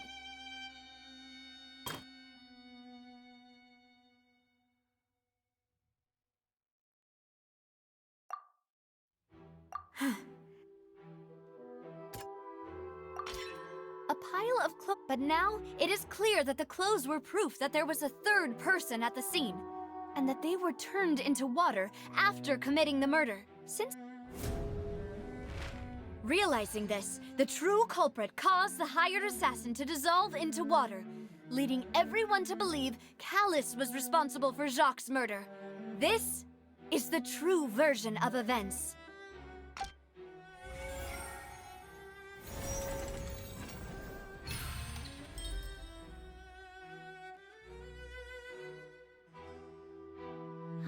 So that's what happened. Wait, you're telling me something as dangerous as water from the primordial sea has been used for all these years? What a great theory. It also explains Callus's and Jacques' respective motives. I guess they didn't shoot each other after all. Mr. Marcel, you are the one being charged with the crime. You should but I think I agree with everything Navia just said. In fact, there was nothing in her speech that directly implicated me. Then, may I ask some questions? In my 1, do you have the evidence to back up your claim? I'm afraid not. At least not at this very moment. Boo! If you don't have any... I may not have the evidence with me, but I know where I could go to collect it. If we look up the deserted clothes against a record of people who went missing around the same time, we should be able to find a match. Considering the serial disappearances case, the guards probably kept careful records of all missing persons from around that time, regardless of age or gender. That makes sense to me. Monsieur Neuvillette, I would consider this to be a reasonable investigative direction. Why do I feel like Farina's acting a little differently today? Maybe she's scared of embarrassing herself again? Alternatively, she's become more diligent after charging an innocent citizen in the last trial. My second question has to do with the ensuing duel. If the truth is indeed as you described, then why didn't Mr. Callus explain himself in court? If he had testified that a person had been dissolved, he could have at least mounted a defense. I've thought about this too, and the answer is actually pretty simple. He felt there were things that were more important to him. The dissolving power of water from the primordial sea is an important secret for the true culprit of the serial disappearances case. My father could have exposed it for all to see, but he chose to take it to the grave. At that time, Spina di Rosula was in dire straits, and his reputation had already been shattered. He had no guarantee that going forward with the truth would allow the culprit to be brought to justice. What was certain, however, was that it would paint a gigantic target on my back. Boss once told me that Demoiselle had already been selected as the next target of the serial disappearances case. What? If the secret had gotten out, the culprit would have fought an all-out war with Espina right there and then. I wouldn't have been the only one in danger. All of us would have stood to lose our lives. Of course, the guards might eventually figure out the truth of the matter and determine that we were in the right. But what good would that do? How can a hollow verdict protect anyone? Had this opera house ever given my father any kind of confidence in its brand of justice, Spina di Rosula would have had no reason to exist. But by staying silent, we retained the ability to deter our opponents and continue the stalemate. I was able to become Spina di Rosula's president, which made me harder to target, as well as giving me more time to grow and learn. And once I have figured out the truth and stepped up to the challenge, I will do what this opera house cannot, and restore my father's truth and honor back to him. So, you mean to say, your father intended to die in the duelist's ring? That's right. Do you have any proof? Of course. All you need is to ask his opponent, Clarande. I don't need your apology, your guilt, or your support from the shadows. You don't have to do anything for my sake. But since he entrusted his will to you, Clarande, you should tell us the truth about his sacrifice. So, during the duel, did you believe that Callus was intending to die? Yes, I did. As a champion duelist, I've fought many battles and taken a countless number of dishonored lives. In my line of work, I've seen all kinds of people give their all for the faintest hope to continue living. Some were determined, others passionate, and some even manic and twisted. Just one look and I can tell if a duelist is hoping to live or if they're looking to die. I hereby swear on my name and honor as a champion duelist that Mr. Callus never intended to leave the ring alive. Since that's your testimony, I have no more questions. It appears there really are good grounds to reopen this case. I concur. However, Miss Navia, you still have not explained the link between your father's case and the serial disappearances case. Right? What she said was fascinating, but kind of beside the point. Wait, weren't they just talking about the serial disappearances? Of course, Your Honor. The two cases are connected via a matter of timing. In my father's case, the culprit intended to kill both Jacques and Callus. As a result, they planned to act after hearing 2 gunshots. And at the end of Linny's trial, the culprit also only dissolved the victim in front of everyone because they realized they were at risk of being identified. The culprit could only time their actions so precisely if they were already at the scene. Coincidentally, Marcel attended both the banquet and the trial. So that's why you suspected me. Even after hearing your reasoning, I still can't help but find it a little preposterous. I'm used to it, though. You've always been an impulsive and sentimental child, Navia. It's one of your most endearing traits. No need to appeal to Patho. I won't try to refute your points one by one, but even if everything you just said was true, can you prove that I was the only person present at both events? On top of that, does a person have to be physically present to control the timing? Can't someone remotely monitor the place? Don't know what she can say to that. I know that even with that, you might still think you can reduce the list of suspects with some further investigations until I'm the only one left on the list. Alas, who won't feel at least a little hurt by an accusation of murder from a girl you see as your own daughter?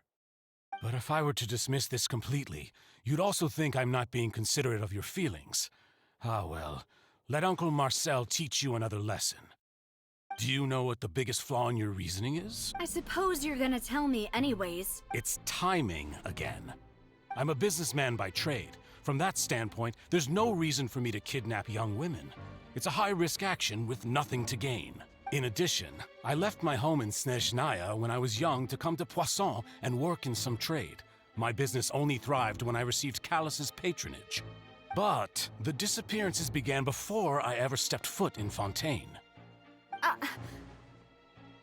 I do apologize, demoiselle. This was my mistake. No, it's not your fault. I'm sure he had come prepared. Is there anything else you'd like to say? Would you like to check the date of my first business license against the first known case of the serial disappearances? You can also take a look at my border entry records, or ask my friends and family when I left Snezhnaya for the first time. Could those records and testimonies do something to appease the unspeakable anguish in your heart? Seems like she got the wrong guy. At this rate, Navia will be convicted for falsely accusing him. I think you've done a superb job of dissecting your father's feelings as he neared the end of his life. But aren't you going against all of his wishes and expectations right now? He wished for you to become more rational, collected, and conscientious, instead of dwelling only on your own feelings. Once you've learned to be more considerate of others' feelings, and to stop rushing headlong into things, you'd have met most of his expectations. This isn't just about me, and it never has been. The biggest difference between me and the rest of the victims is that I still have the ability to search for the truth. While that same agency has long been taken from them, the people whose families were destroyed by synth abuse, the people who lost their loved ones to the serial disappearances, and the people who suffered tragic ends due to their sense of justice. Many people's images are flashing before my eyes. I'm sure some are coming to those of you in the audience as well. And whose image do you see, Marcel? Is it a man named Vacher? Huh. Oh, So you do know that name? I'm merely surprised you'd suddenly say the name of someone I've never even heard of. I was waiting for you to say that.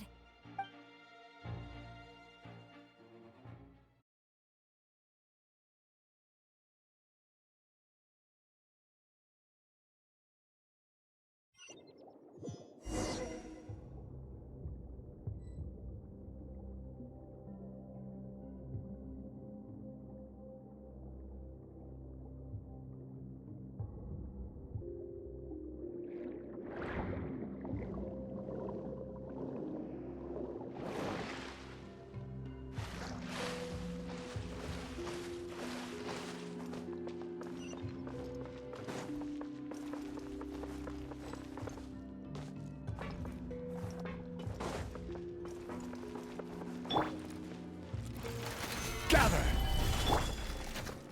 Into the wind!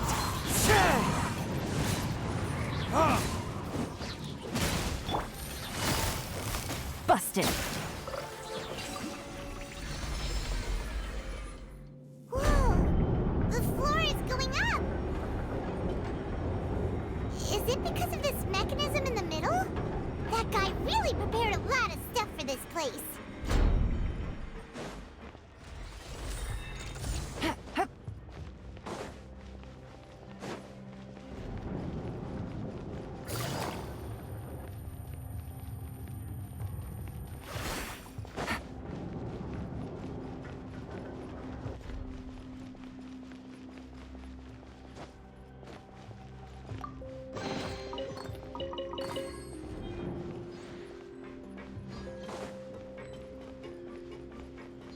Paimon thinks we need to go up, but Paimon doesn't see a way.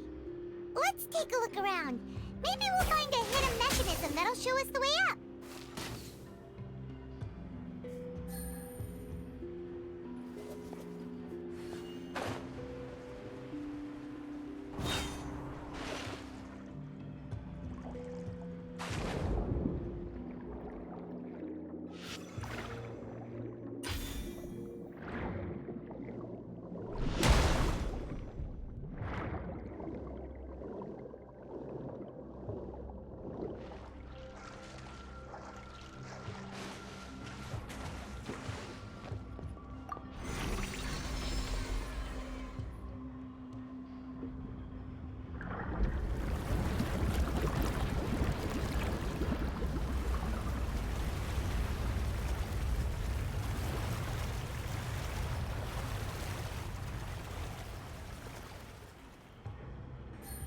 The water level is rising. Now we can swim to the top. But this is still a ways away from where we need to go.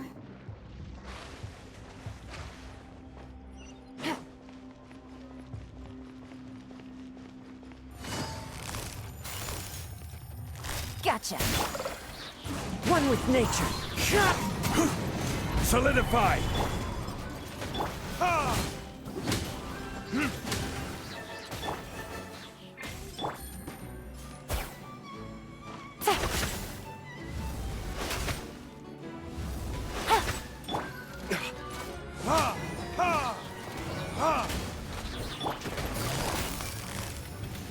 Busted! Into the wind! Stabilize!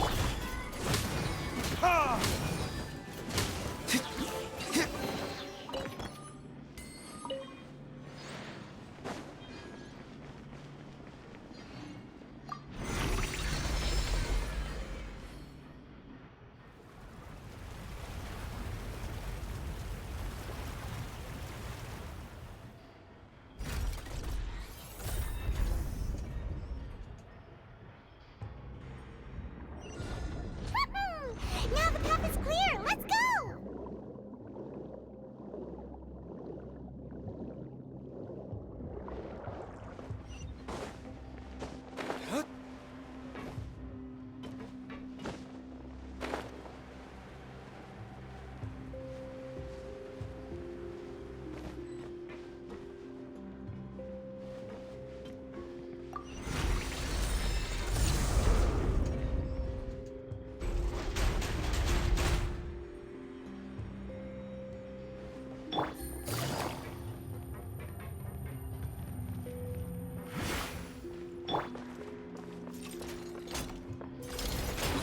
with nature.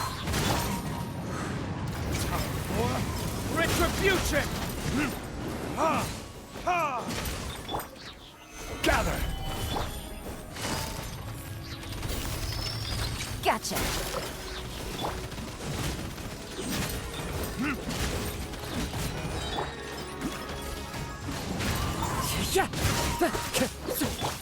Quietly now.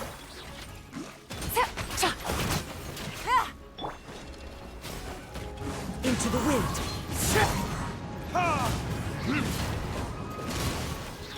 Busted.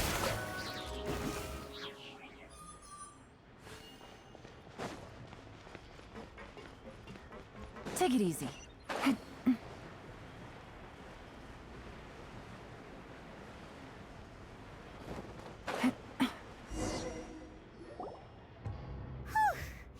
After all that, we finally made it to the innermost sanctum. Though, as expected, the mastermind isn't here.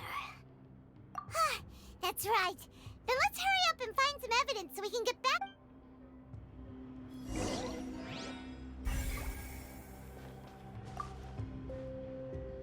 What's all this? Aw, it's a bunch of really cute things. Pink accessories, a hair tie, a necklace, even a makeup box. Oh, Paimon sees it too, but why are all these cute things labeled with different girls? Huh? You mean the girls from the series? And then they were turned into water, and all the boxes of things. These names.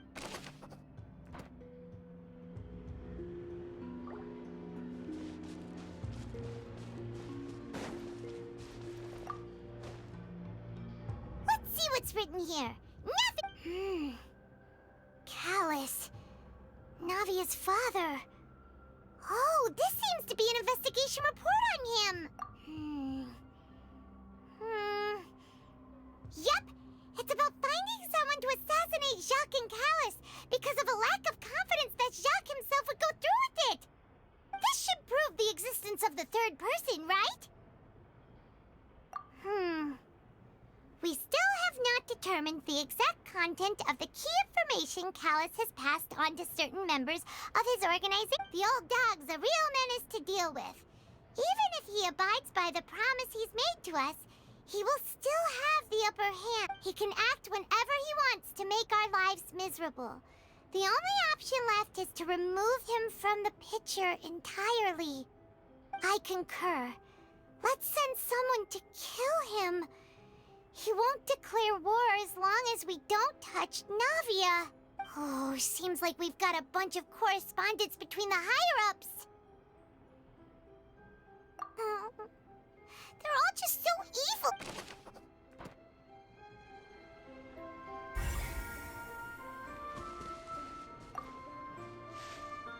Oh, look! There's an important-looking basin over here, and it's full of water. That means this is where they make all the synth. And that special water is the main If you dilute it with normal water, you'll get synth. But the pure stuff can dissolve a human. Paimon will take notes on this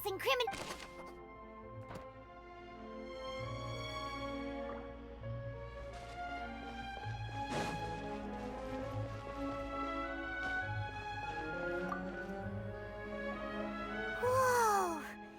There's so much synth here. And so many bottles of ingredients that probably just contain the waters of the Mixing in progress. Ready to... Whoa! There's even fruit-flavored synth? Yep!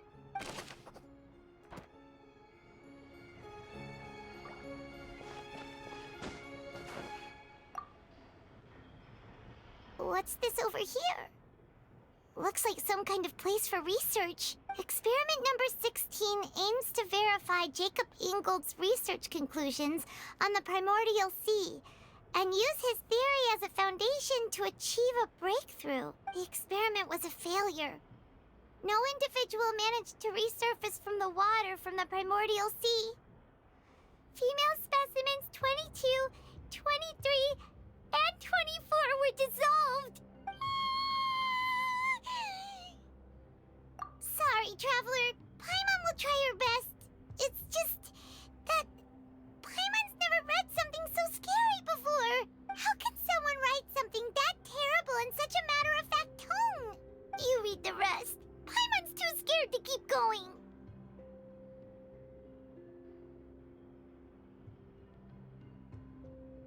So that's why he did all of these experiments. But did he really think he'd be able to find a way just by dissolving people over and over? That's just insane! Huh? Isn't that the name you heard by the fountain? Paimon thought he was an eyewitness in the serial disappearances case. You mean Vacher is the one who did all of these... experiments? So that's it! Vacher was no victim, but personally took his... No, that's not it either! If that's the case, why would he want people to resurface from the water? In any case, Paimon will write it all down. We've looked at almost everything here, and it seems like our theories were spot on. Yeah, we haven't found anything that reveals... No wonder even Neuvillette wasn't able to find anything. Whoever it is probably destroyed everything to do with that name a long time ago. That way, even if we bring all this back to the opera, we won't be able to identify the true culprit. Sure thing. Paimon won't admit to...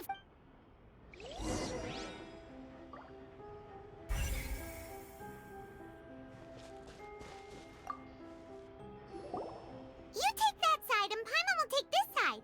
Check everything carefully. We'll find something for sure.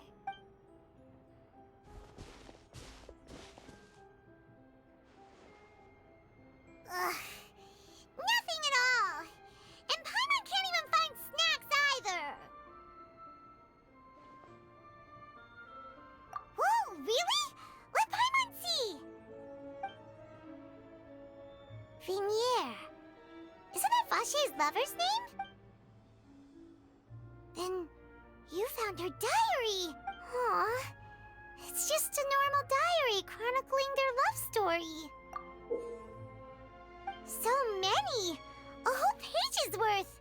The final name she Marcel! Wait, but Marcel's pretty old! Has this case been going on for so long that he's Vacher and Vinier's grown son?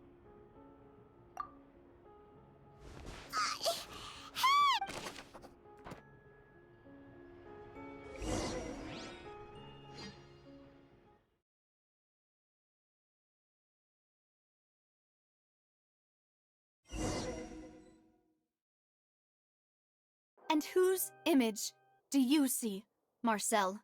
Is it a man named Vacher? Oh, so you do know that name. I'm merely surprised you'd suddenly say the name of someone I was waiting for you to say... Navia! We're back! As expected of my partner.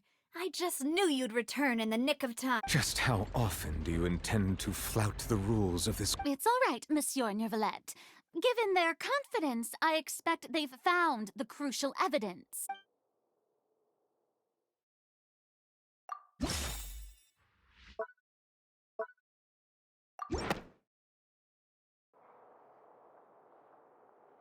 But the truth of it, Marcel, is that you've always been Vacher.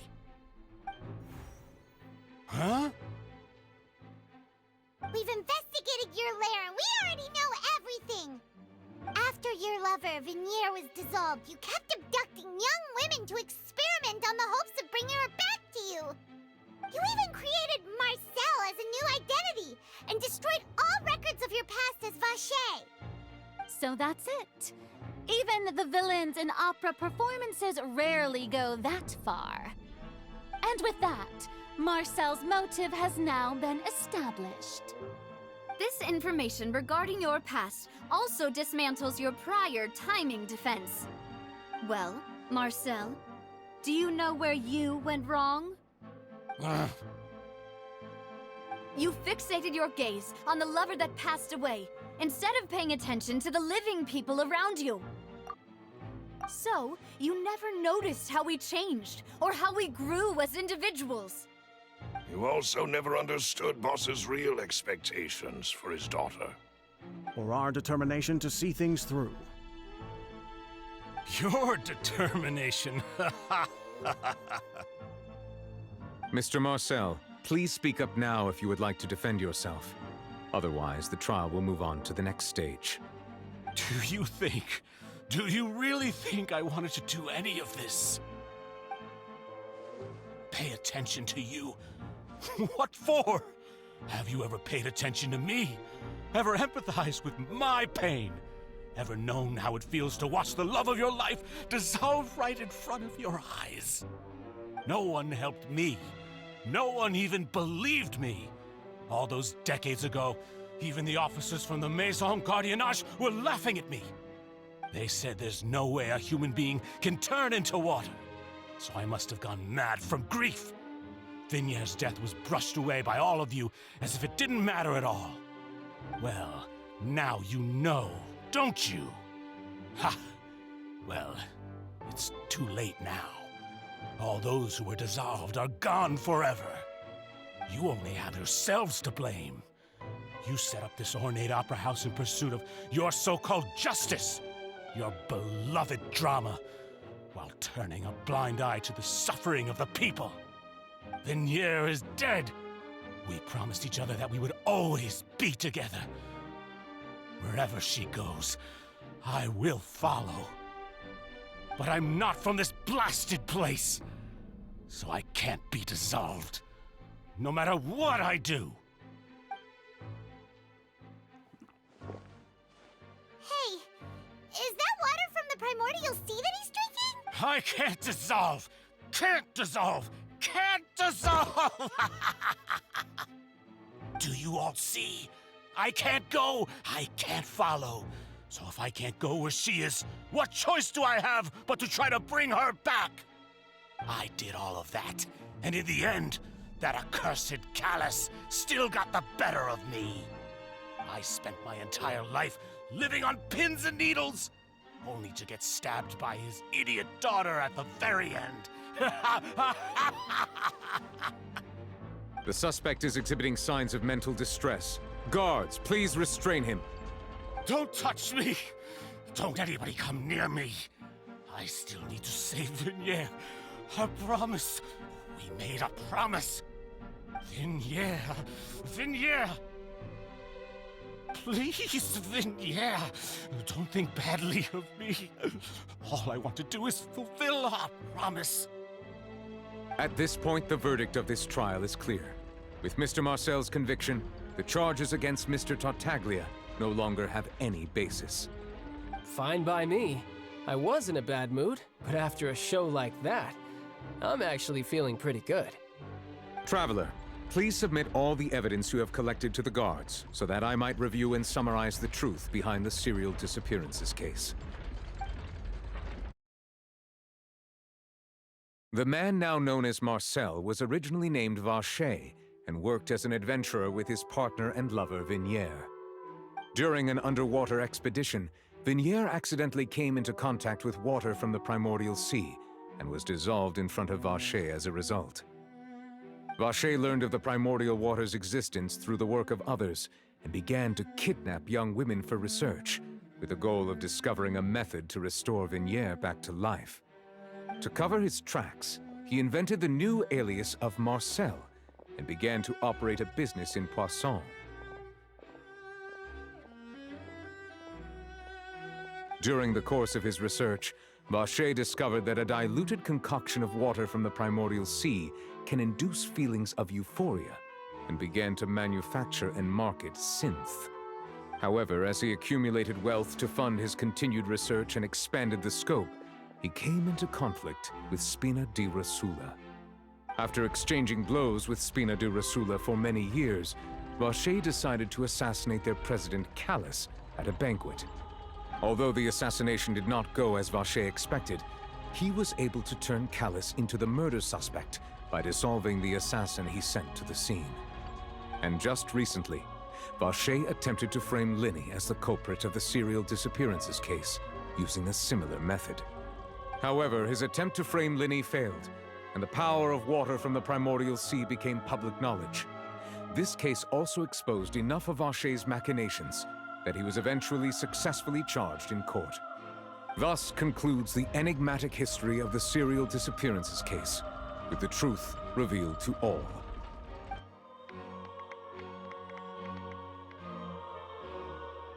The Oratrice will now deliver the final verdict regarding the charges against Mr. Vacher.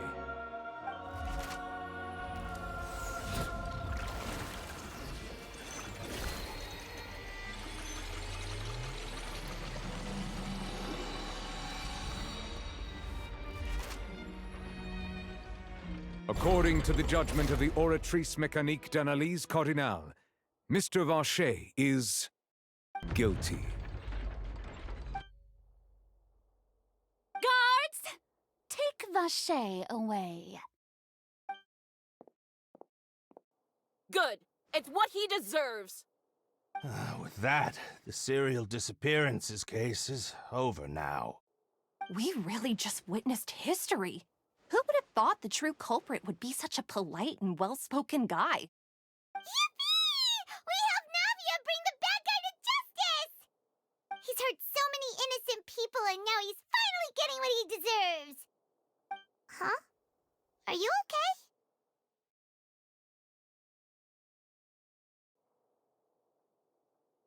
okay? Demoiselle, you were absolutely brilliant. The day our late boss had always hoped for has finally come. You can rest easy now, knowing justice has been served. Yeah.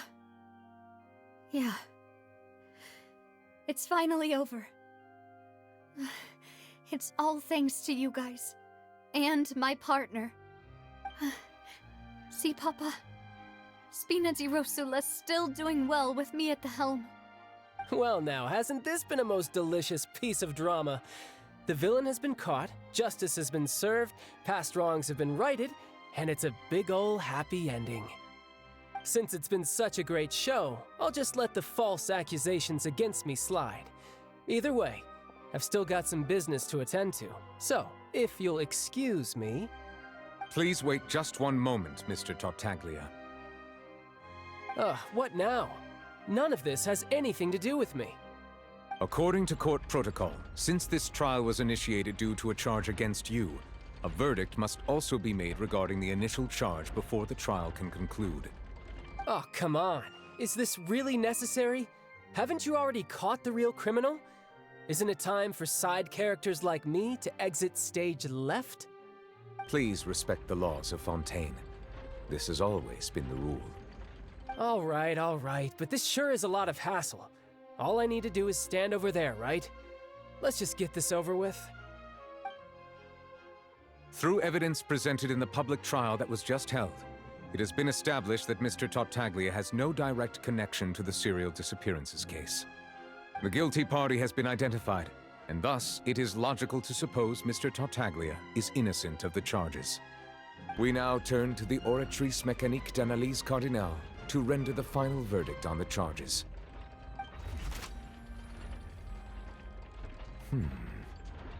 According to the judgment of the Oratrice Mécanique d'Analyse Cardinale, Mr. Tartaglia is guilty. What? Hey! That's not funny! Didn't you just say I'm supposed to be innocent? What's with this verdict? Is your justice machine malfunctioning? Huh? This has never happened before. The Oratrice actually returned a different verdict from the Chief Justice. I mean, have you ever heard of an innocent Fatui Harbinger? Do you think the Oratrice might have just convicted him on general principle? But weren't the charges about the serial disappearances case? No matter what else he's guilty of, it shouldn't affect the verdict in this case, right? The judgment of the Oratrice Mécanique d'Analyse Cardinale is, by law, the final verdict of the court. We must accept the guilty verdict. Guards, please take the suspect into custody per court protocol.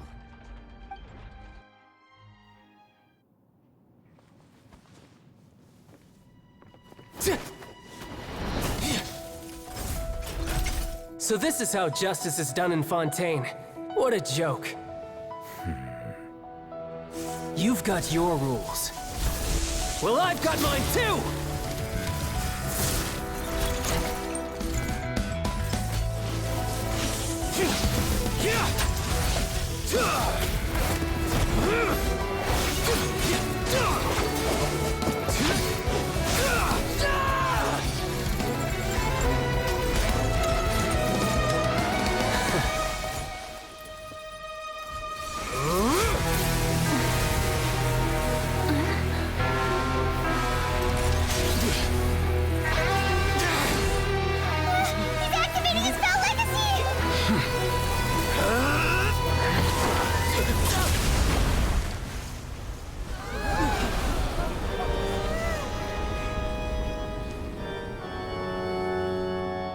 am sorry. If you have been wronged, we will find the truth. But the rules of the court must be upheld.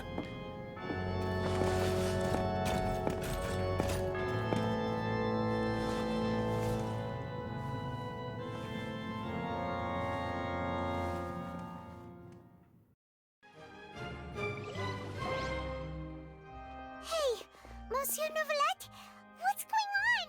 Shouldn't they have been cleared already? Apologies. This is also the first time I've encountered such a situation. However, according to the rules established at the conception of Fontaine's court system, the Oratrice's judgment is the final verdict of the court. All I do is follow court procedure. As for why the Oratrice arrived at the conclusion it did, you should probably ask someone more knowledgeable than me. Why are you looking at me? I had nothing to do with it! I don't know what happened there either! Hey, stop staring at me! What does Lady Farina mean by that?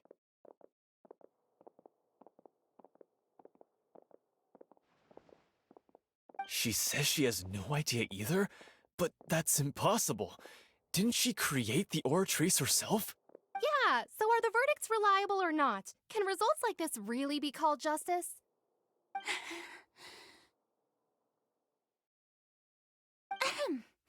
My dearest citizens, did you really think we'd allow an incorrect verdict to be handed out in this court?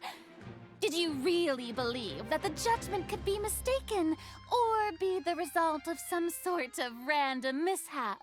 Don't tell me. You thought even I had been blindsided by the Oratrice's result. But the way she looked just now, it was pretty obvious she had no idea. However, given the state of things, I shall give you an explanation. Everything that just took place, including my supposed shock and bafflement, was a part of an elaborate performance, with every action meant to stir up drama and excitement. And, of course, for every performance there is a script. Everything has unfolded exactly as I expected from the very beginning. As the embodiment of the very concept of justice, the Oratrice shall never rend. If you thought Childe had nothing to do with the serial disappearances case, it is only because you've been blinded by the superficial appearance of innocence. Everything he's done, not to mention the danger he poses, are beyond ordinary comprehension and completely unforgivable. All shall be revealed in time. You will come to understand my noble intentions, as well as the absolute correctness of the Oratrice's verdict.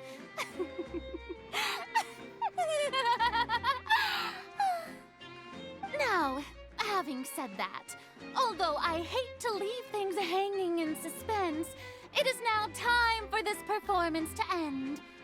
As the lead actress, I shall be the first to take my leave. Toodaloo! So she chose to make her escape after all, did she? So you're saying we shouldn't put much stock into what she just said? She probably just put on that performance to save face. As for the truth, it's unlikely that she actually has any idea. However, please be assured that I will continue to investigate this case in a personal capacity. Just as I promised, if the judgment has been incorrect, we will do our utmost to clear his name. All right. Even though we feel pretty badly for him, we'll take your word for it for now. After all, he's done plenty of bad stuff, so he should have known he'd go to prison someday, right?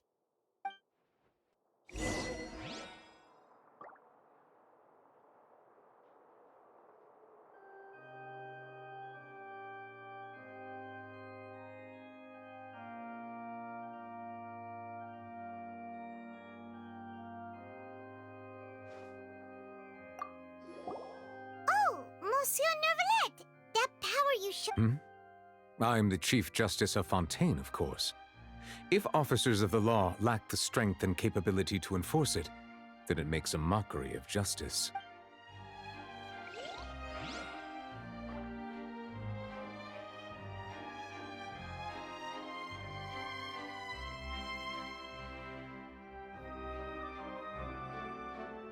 Where do you want to go next? If you'd like to see Liyue's tourist spots, I have a few references.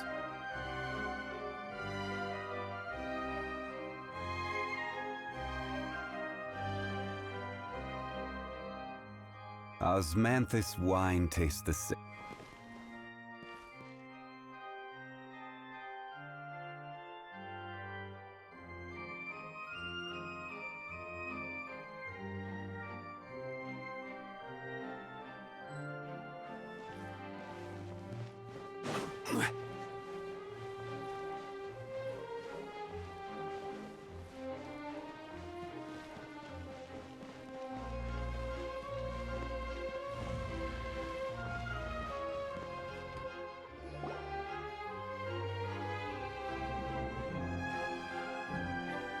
Hey, what are you doing? Quick, stop him! Traveler! Hey! Traveler! Marcel! What are you doing? Stop resisting arrest! Cease! No, wait! I just want to ask the Traveler something. I'm not looking to run away. Please, just let me ask this one small thing. Go on. Thank you. I was being led away when I finally realized something. Where did you first hear the name Vacher? I erased all records of that name. Are you still trying to prove your innocence? Give it up. You've already been convicted. Really? You did? You're sure? You met her? But how could that be? How did you manage to do it? The Fountain of Lucine? Then she's been so close to me all along. Please give me a chance to talk to her again. Just let the Traveler take me to the fountain to see her one last time. This is the last request I'll ever make in my life. You can do whatever you want to me afterwards. What? Give an inch and you want to take a mile? Do you think serial killers get to make requests like that? Paimon agrees. Why should we give him what he wants? This request, is it worth as much to you as your life? Of course! Wait, no. It's worth even more than my life. Humans. Will they betray the instinct to live just to satisfy spiritual needs? Very well. I will grant your request. Your Honor, I fear that... I will go with him. You do not need to worry about any escape. In that case, I shall leave him in your most capable hands, Chief Justice. Thank you, Your Honor.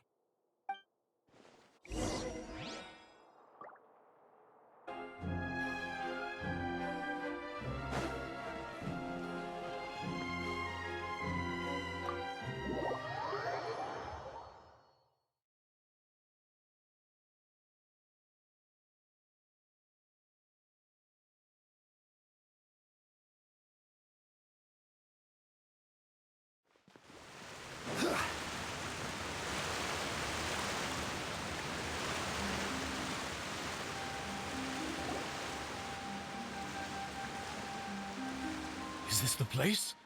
You said she's here, but what do I need to do to see her?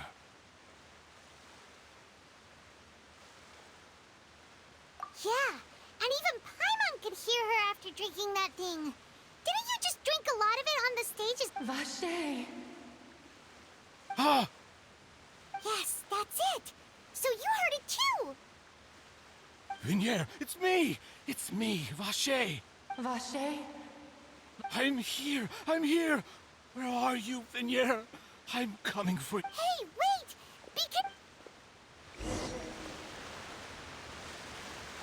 Vignier, is that you? It's me, Vacher! Vignier! Vacher? Why did you come? Didn't I say? You don't need to look for me. You look a lot older than I remember. How long has it been? It's been more than 20 years. I've suffered for over 20 years since the day you left. All this time, only the thought of bringing you back has kept me alive. Nothing else mattered to me. I must be dreaming. Who would have thought I'd get the chance to tell you all of my feelings like this? Vignier, you are my everything. I really don't know how I could live without you. But Vache, if you ask me, this world would be better off without you. If not for you, I would have finished my law degree and probably become a top-tier attorney one day. If not for you, I would have continued to pursue my love of the arts, and my works would have been displayed in the Palais Mermonia itself. If not for you, I would at least have been able to take care of my mother.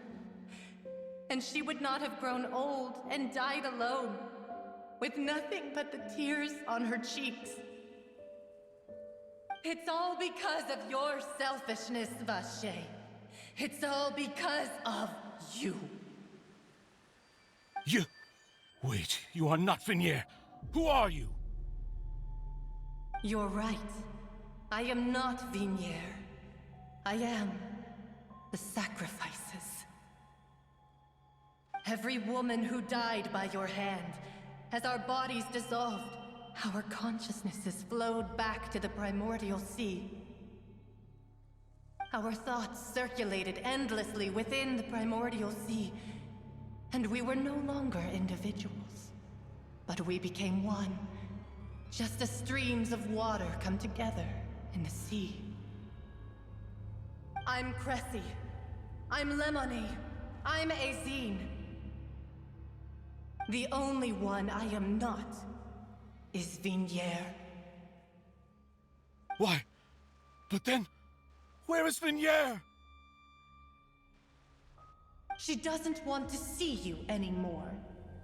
Every tendril of her consciousness is avoiding you. This is what you get for your selfishness. Your selfishness robbed us of our lives and our futures. You said time and time again that you'd do any and everything for her. But did you ever consider whether she'd want to see you do the things that you did? If she would despise you for what you became?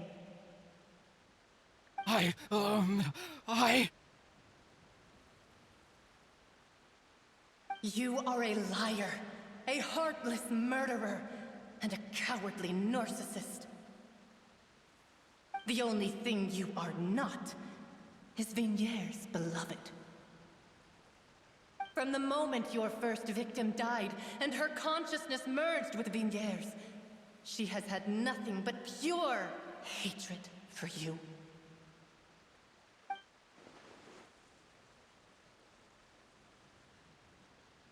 No! Vignier! She can't hate me. Let me see her, please. Have mercy. You still don't understand. When I said don't look for me, that came from the real Vignier. She really doesn't want to see you anymore. But on top of that, she also said that because it's her final drop of pity for you. She said that because she knew that if you did come here, we will show no mercy to you. Vache. Vache? Vache. Vache. Vache. Vache. Drown.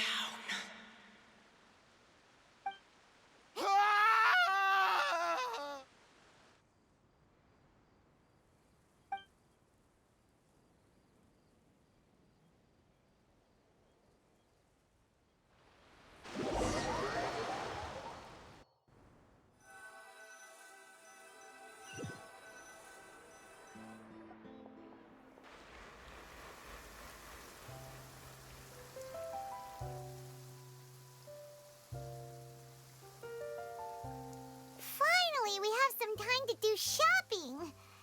Gosh, it's really been a long time since we've been able to relax.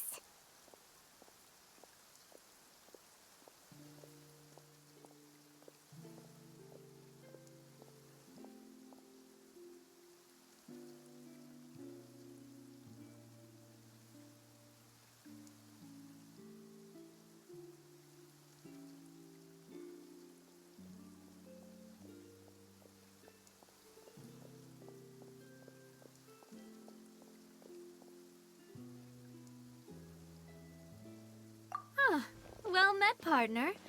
I knew something great was going to happen when I woke up in such a good mood today. Even this weather can't put a damper on the demoiselle's mood. It's a pleasure to see you both again. Oh, hey, Navia! It's been a few days. Paimon's already started to miss you. Oh, now that I believe. I'm easy to work with and always bring home the bacon. Who wouldn't treasure having a partner like me? Sounds like you're really enjoying life these days, Navia. What have you been busy with since the trial? It's just been one thing after the other. I've been making Everyone from Spina di Rosula organized a memorial for my father. We never held a memorial when he first died, since everyone knew that even if we held one back then, no one was going to come. This time, though, everyone in Poisson, and even many people from the court, all attended. So his name's definitely been cleared now. That's what we like to hear. It's been the dearest wish of Demoiselle all along. That blasted stubborn fool. I was right to put my faith in him. I'm so glad I didn't give up on the case all those years ago. Oh, by the way, I ran into Charlotte just after I left the memorial service. Well, maybe it'd be more accurate to say I knew she would be there, and there was no way she'd just let me go. Huh? So you know Charlotte too? The Charlotte? Journalist from the Steambird? Yeah, way back when I first became the president of the Spina di Rosula, she was all over me. Wouldn't take no for an answer.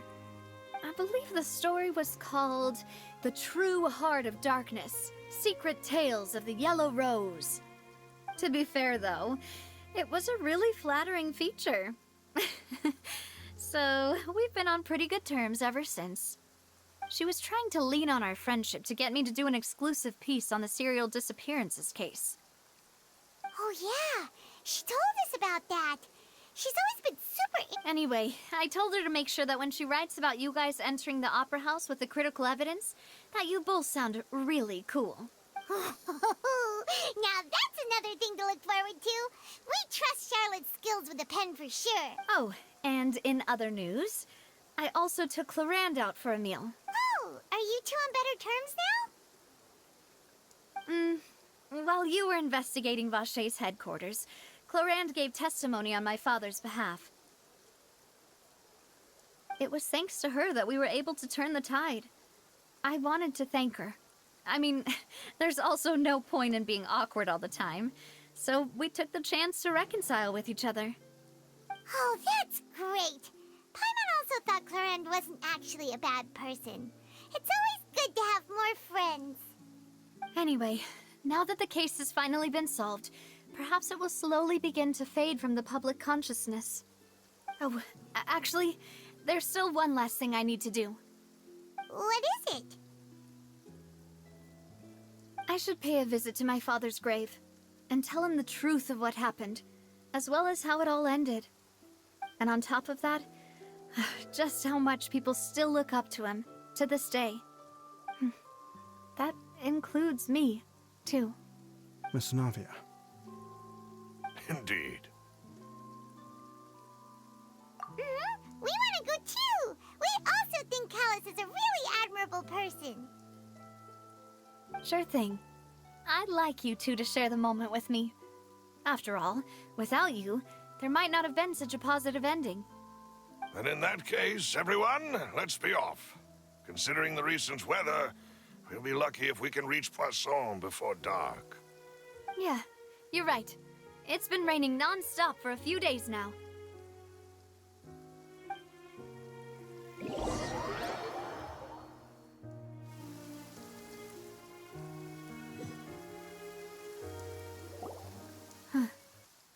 This is where my father's grave is. To be perfectly honest, even I haven't been back here for a long time. Huh? There's someone there already. Wait, that figure. It can't be... Isn't that Nervalette? Why would the Chief Justice be here? Huh? Navia?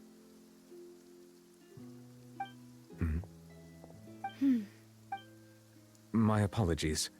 I should have asked before coming to... Don't say that. Sorry about that. Oh, I was trying to say there's no need for you to apologize. I wanted to show my father how much I've grown. But still, I doubt I've grown to the point that even the Chief Justice would feel compelled to apologize to me over and over. In that case, I will stop apologizing for now. You really could use some pointers on understanding human emotions, Monsieur Neuvillette. In any case, why did you come to Poisson? Well, ever since that day, I've been turning a question over and over in my head. Just what is justice anyway? There was once a time when I didn't want to believe that there could be anything more important to humans than life itself. Oh, rather than that, it's probably more truthful to say I didn't believe humans were capable of resisting the most basic instinct of living things. That they could rebel against their own nature, or consider certain things to be more important than their own lives. Which is also why I didn't stop your father from beginning that fateful duel. I believed that a truly innocent man would never throw away his life like that. That there was nothing, should have been nothing more important than one's own continued survival. But Mr. Callis proved me utterly and decisively wrong. If not for his sacrifice, the serial disappearances case would have remained unsolved to this day. Mr. Callis made the choice he did for his daughter, for his associates, and for many people completely unrelated to him. And in the end, from a certain perspective, one could say that he did it all for the sake of justice. A justice that's higher than life itself. So, you asked me why I came here. I just wanted to say my apologies to Mr. Callis in person. I should have noticed all of this much sooner. This regret has filled me with a sadness that has haunted me for days. That high and mighty chair in the Opera Epiclese indeed insulates one from many important things. Spina di Rosula, thank you so much for your hard work and perseverance. I'm sorry for being mad at you before. So, you're actually one of those types that's cold on the outside, but pretty thoughtful on the inside, huh? That reminds me of Silver, one of my guys. Sorry about that. Self-expression is not one of my strong suits. Didn't I just say you don't need to apologize? Ah, so Navia and Neuvillette seem to have made their peace as well. Let's not disturb them for now. We can wait till after they're done.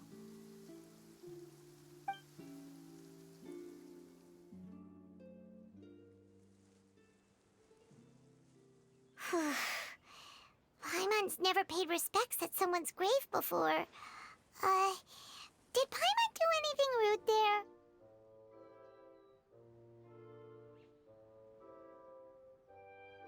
Huh? Oh, Paimon didn't know that was a thing. But Paimon doesn't know what she would do if she can't fly. Oh no. Paimon hopes Miss Navia won't be too mad. Anyway, Neuvillette is still standing around there.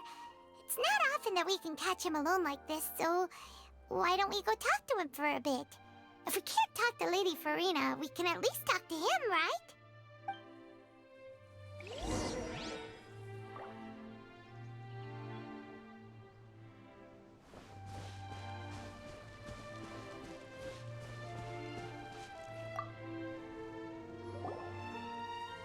Oh, it's you two. Did Miss Navia invite you to come pay your respects to her father? Mm-hmm. We ran into Navia on the streets today, so we just followed her here.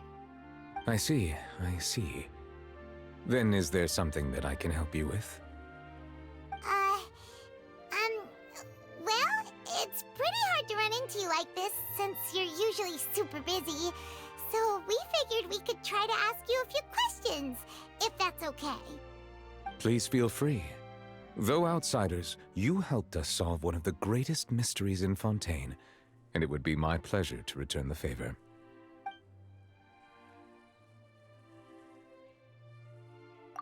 So, at court, the bad guys referred to that that special water as water from the primordial sea, but what is it really?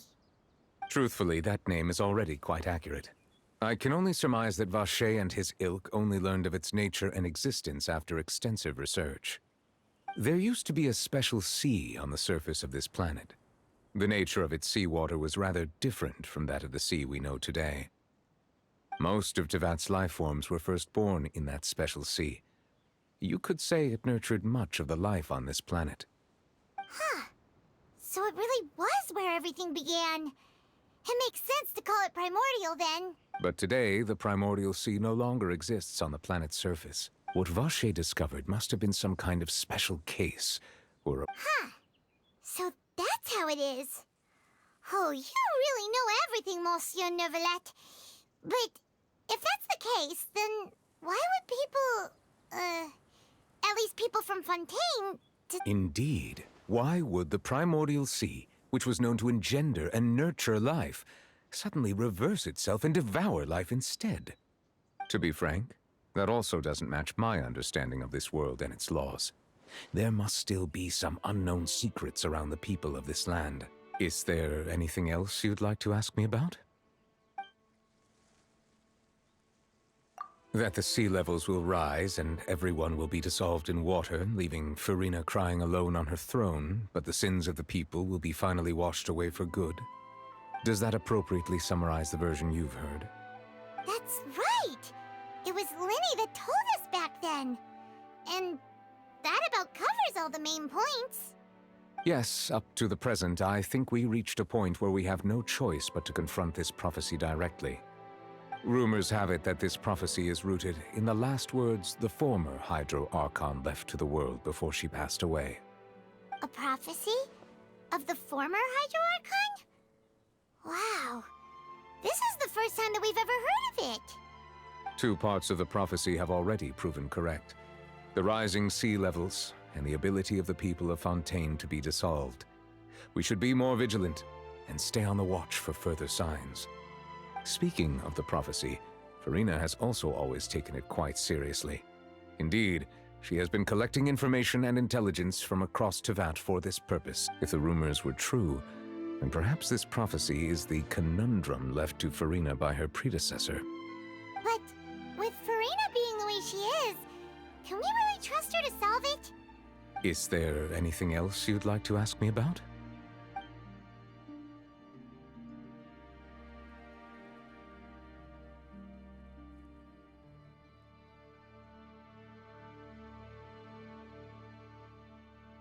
Your sibling, another blonde-haired traveler. I'm sorry, but I've never seen anyone who matches that description. If she ever stepped foot in Fontaine, I'm sure she followed our laws to the letter, and had no reason to appear on the stage of the opera Epiclese. Is there anything else you'd like to ask me about? My apologies. My investigation has still not reached its conclusion. However, I still believe the judgment of the Oratrice was not rendered arbitrarily. But you also said you thought he was innocent. For many years, I have been quite aware that the Oratrice does not simply mechanically repeat the verdict that I give on each case. As a divinely created mechanism, the people's unified faith in the concept of justice is integrated into it. Not only can it produce the incredible power of indemnitium, but it likely also possesses other traits, such as self-awareness. Which is all to say, I've been prepared for a situation like this for a long time. Huh. So when Linny told us that he heard a human voice from the room where the Oratrice's core is stored... I was not aware such a thing had occurred. Perhaps that could serve to prove my conjecture. I will add that to the list of items to investigate. In any case, I am inclined to believe that the Oratrice does have a methodology all its own. We just do not have enough information. Based on Farina's reaction, I doubt even she had any idea what was going on. She managed to bluff her way through it, though, with her time-tested twin tricks of bravado and drama. While we do intend to get to the bottom of this, for now, we regret to say that the Fatui Harbinger will just have to bide his time in the fortress of Meripede. If we did incorrectly convict him of crimes he did not commit, we will most certainly compensate him to the fullest extent allowed by the law. If you ask Paimon, the only compensation he'll want is a no-holds-barred fight with you. Is there anything else you'd like to ask me about? Very well. It was my honor to provide you with what answers I could. I very much enjoyed conversing with you. It will soon be time for me to leave this blissful tranquility behind and return to Palais Memoria. You really are super busy, Monsieur Neuvillette. Paimon thought you only came here to pay your respects today because you had the day off. Crime and villainy do not have the day off, and so justice must work around the clock as well. This is merely the nature of a justice's work. All right. You've got a point. Huh? Paimon just noticed that the rain has stopped.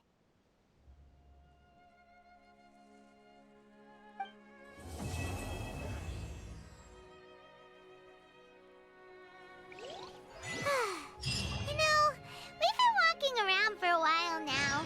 Why don't we go back to the Spina di Rosula base in the Court of Fontaine and have a rest? Navia said something about having a place ready for us there, didn't she? Come on, let's go!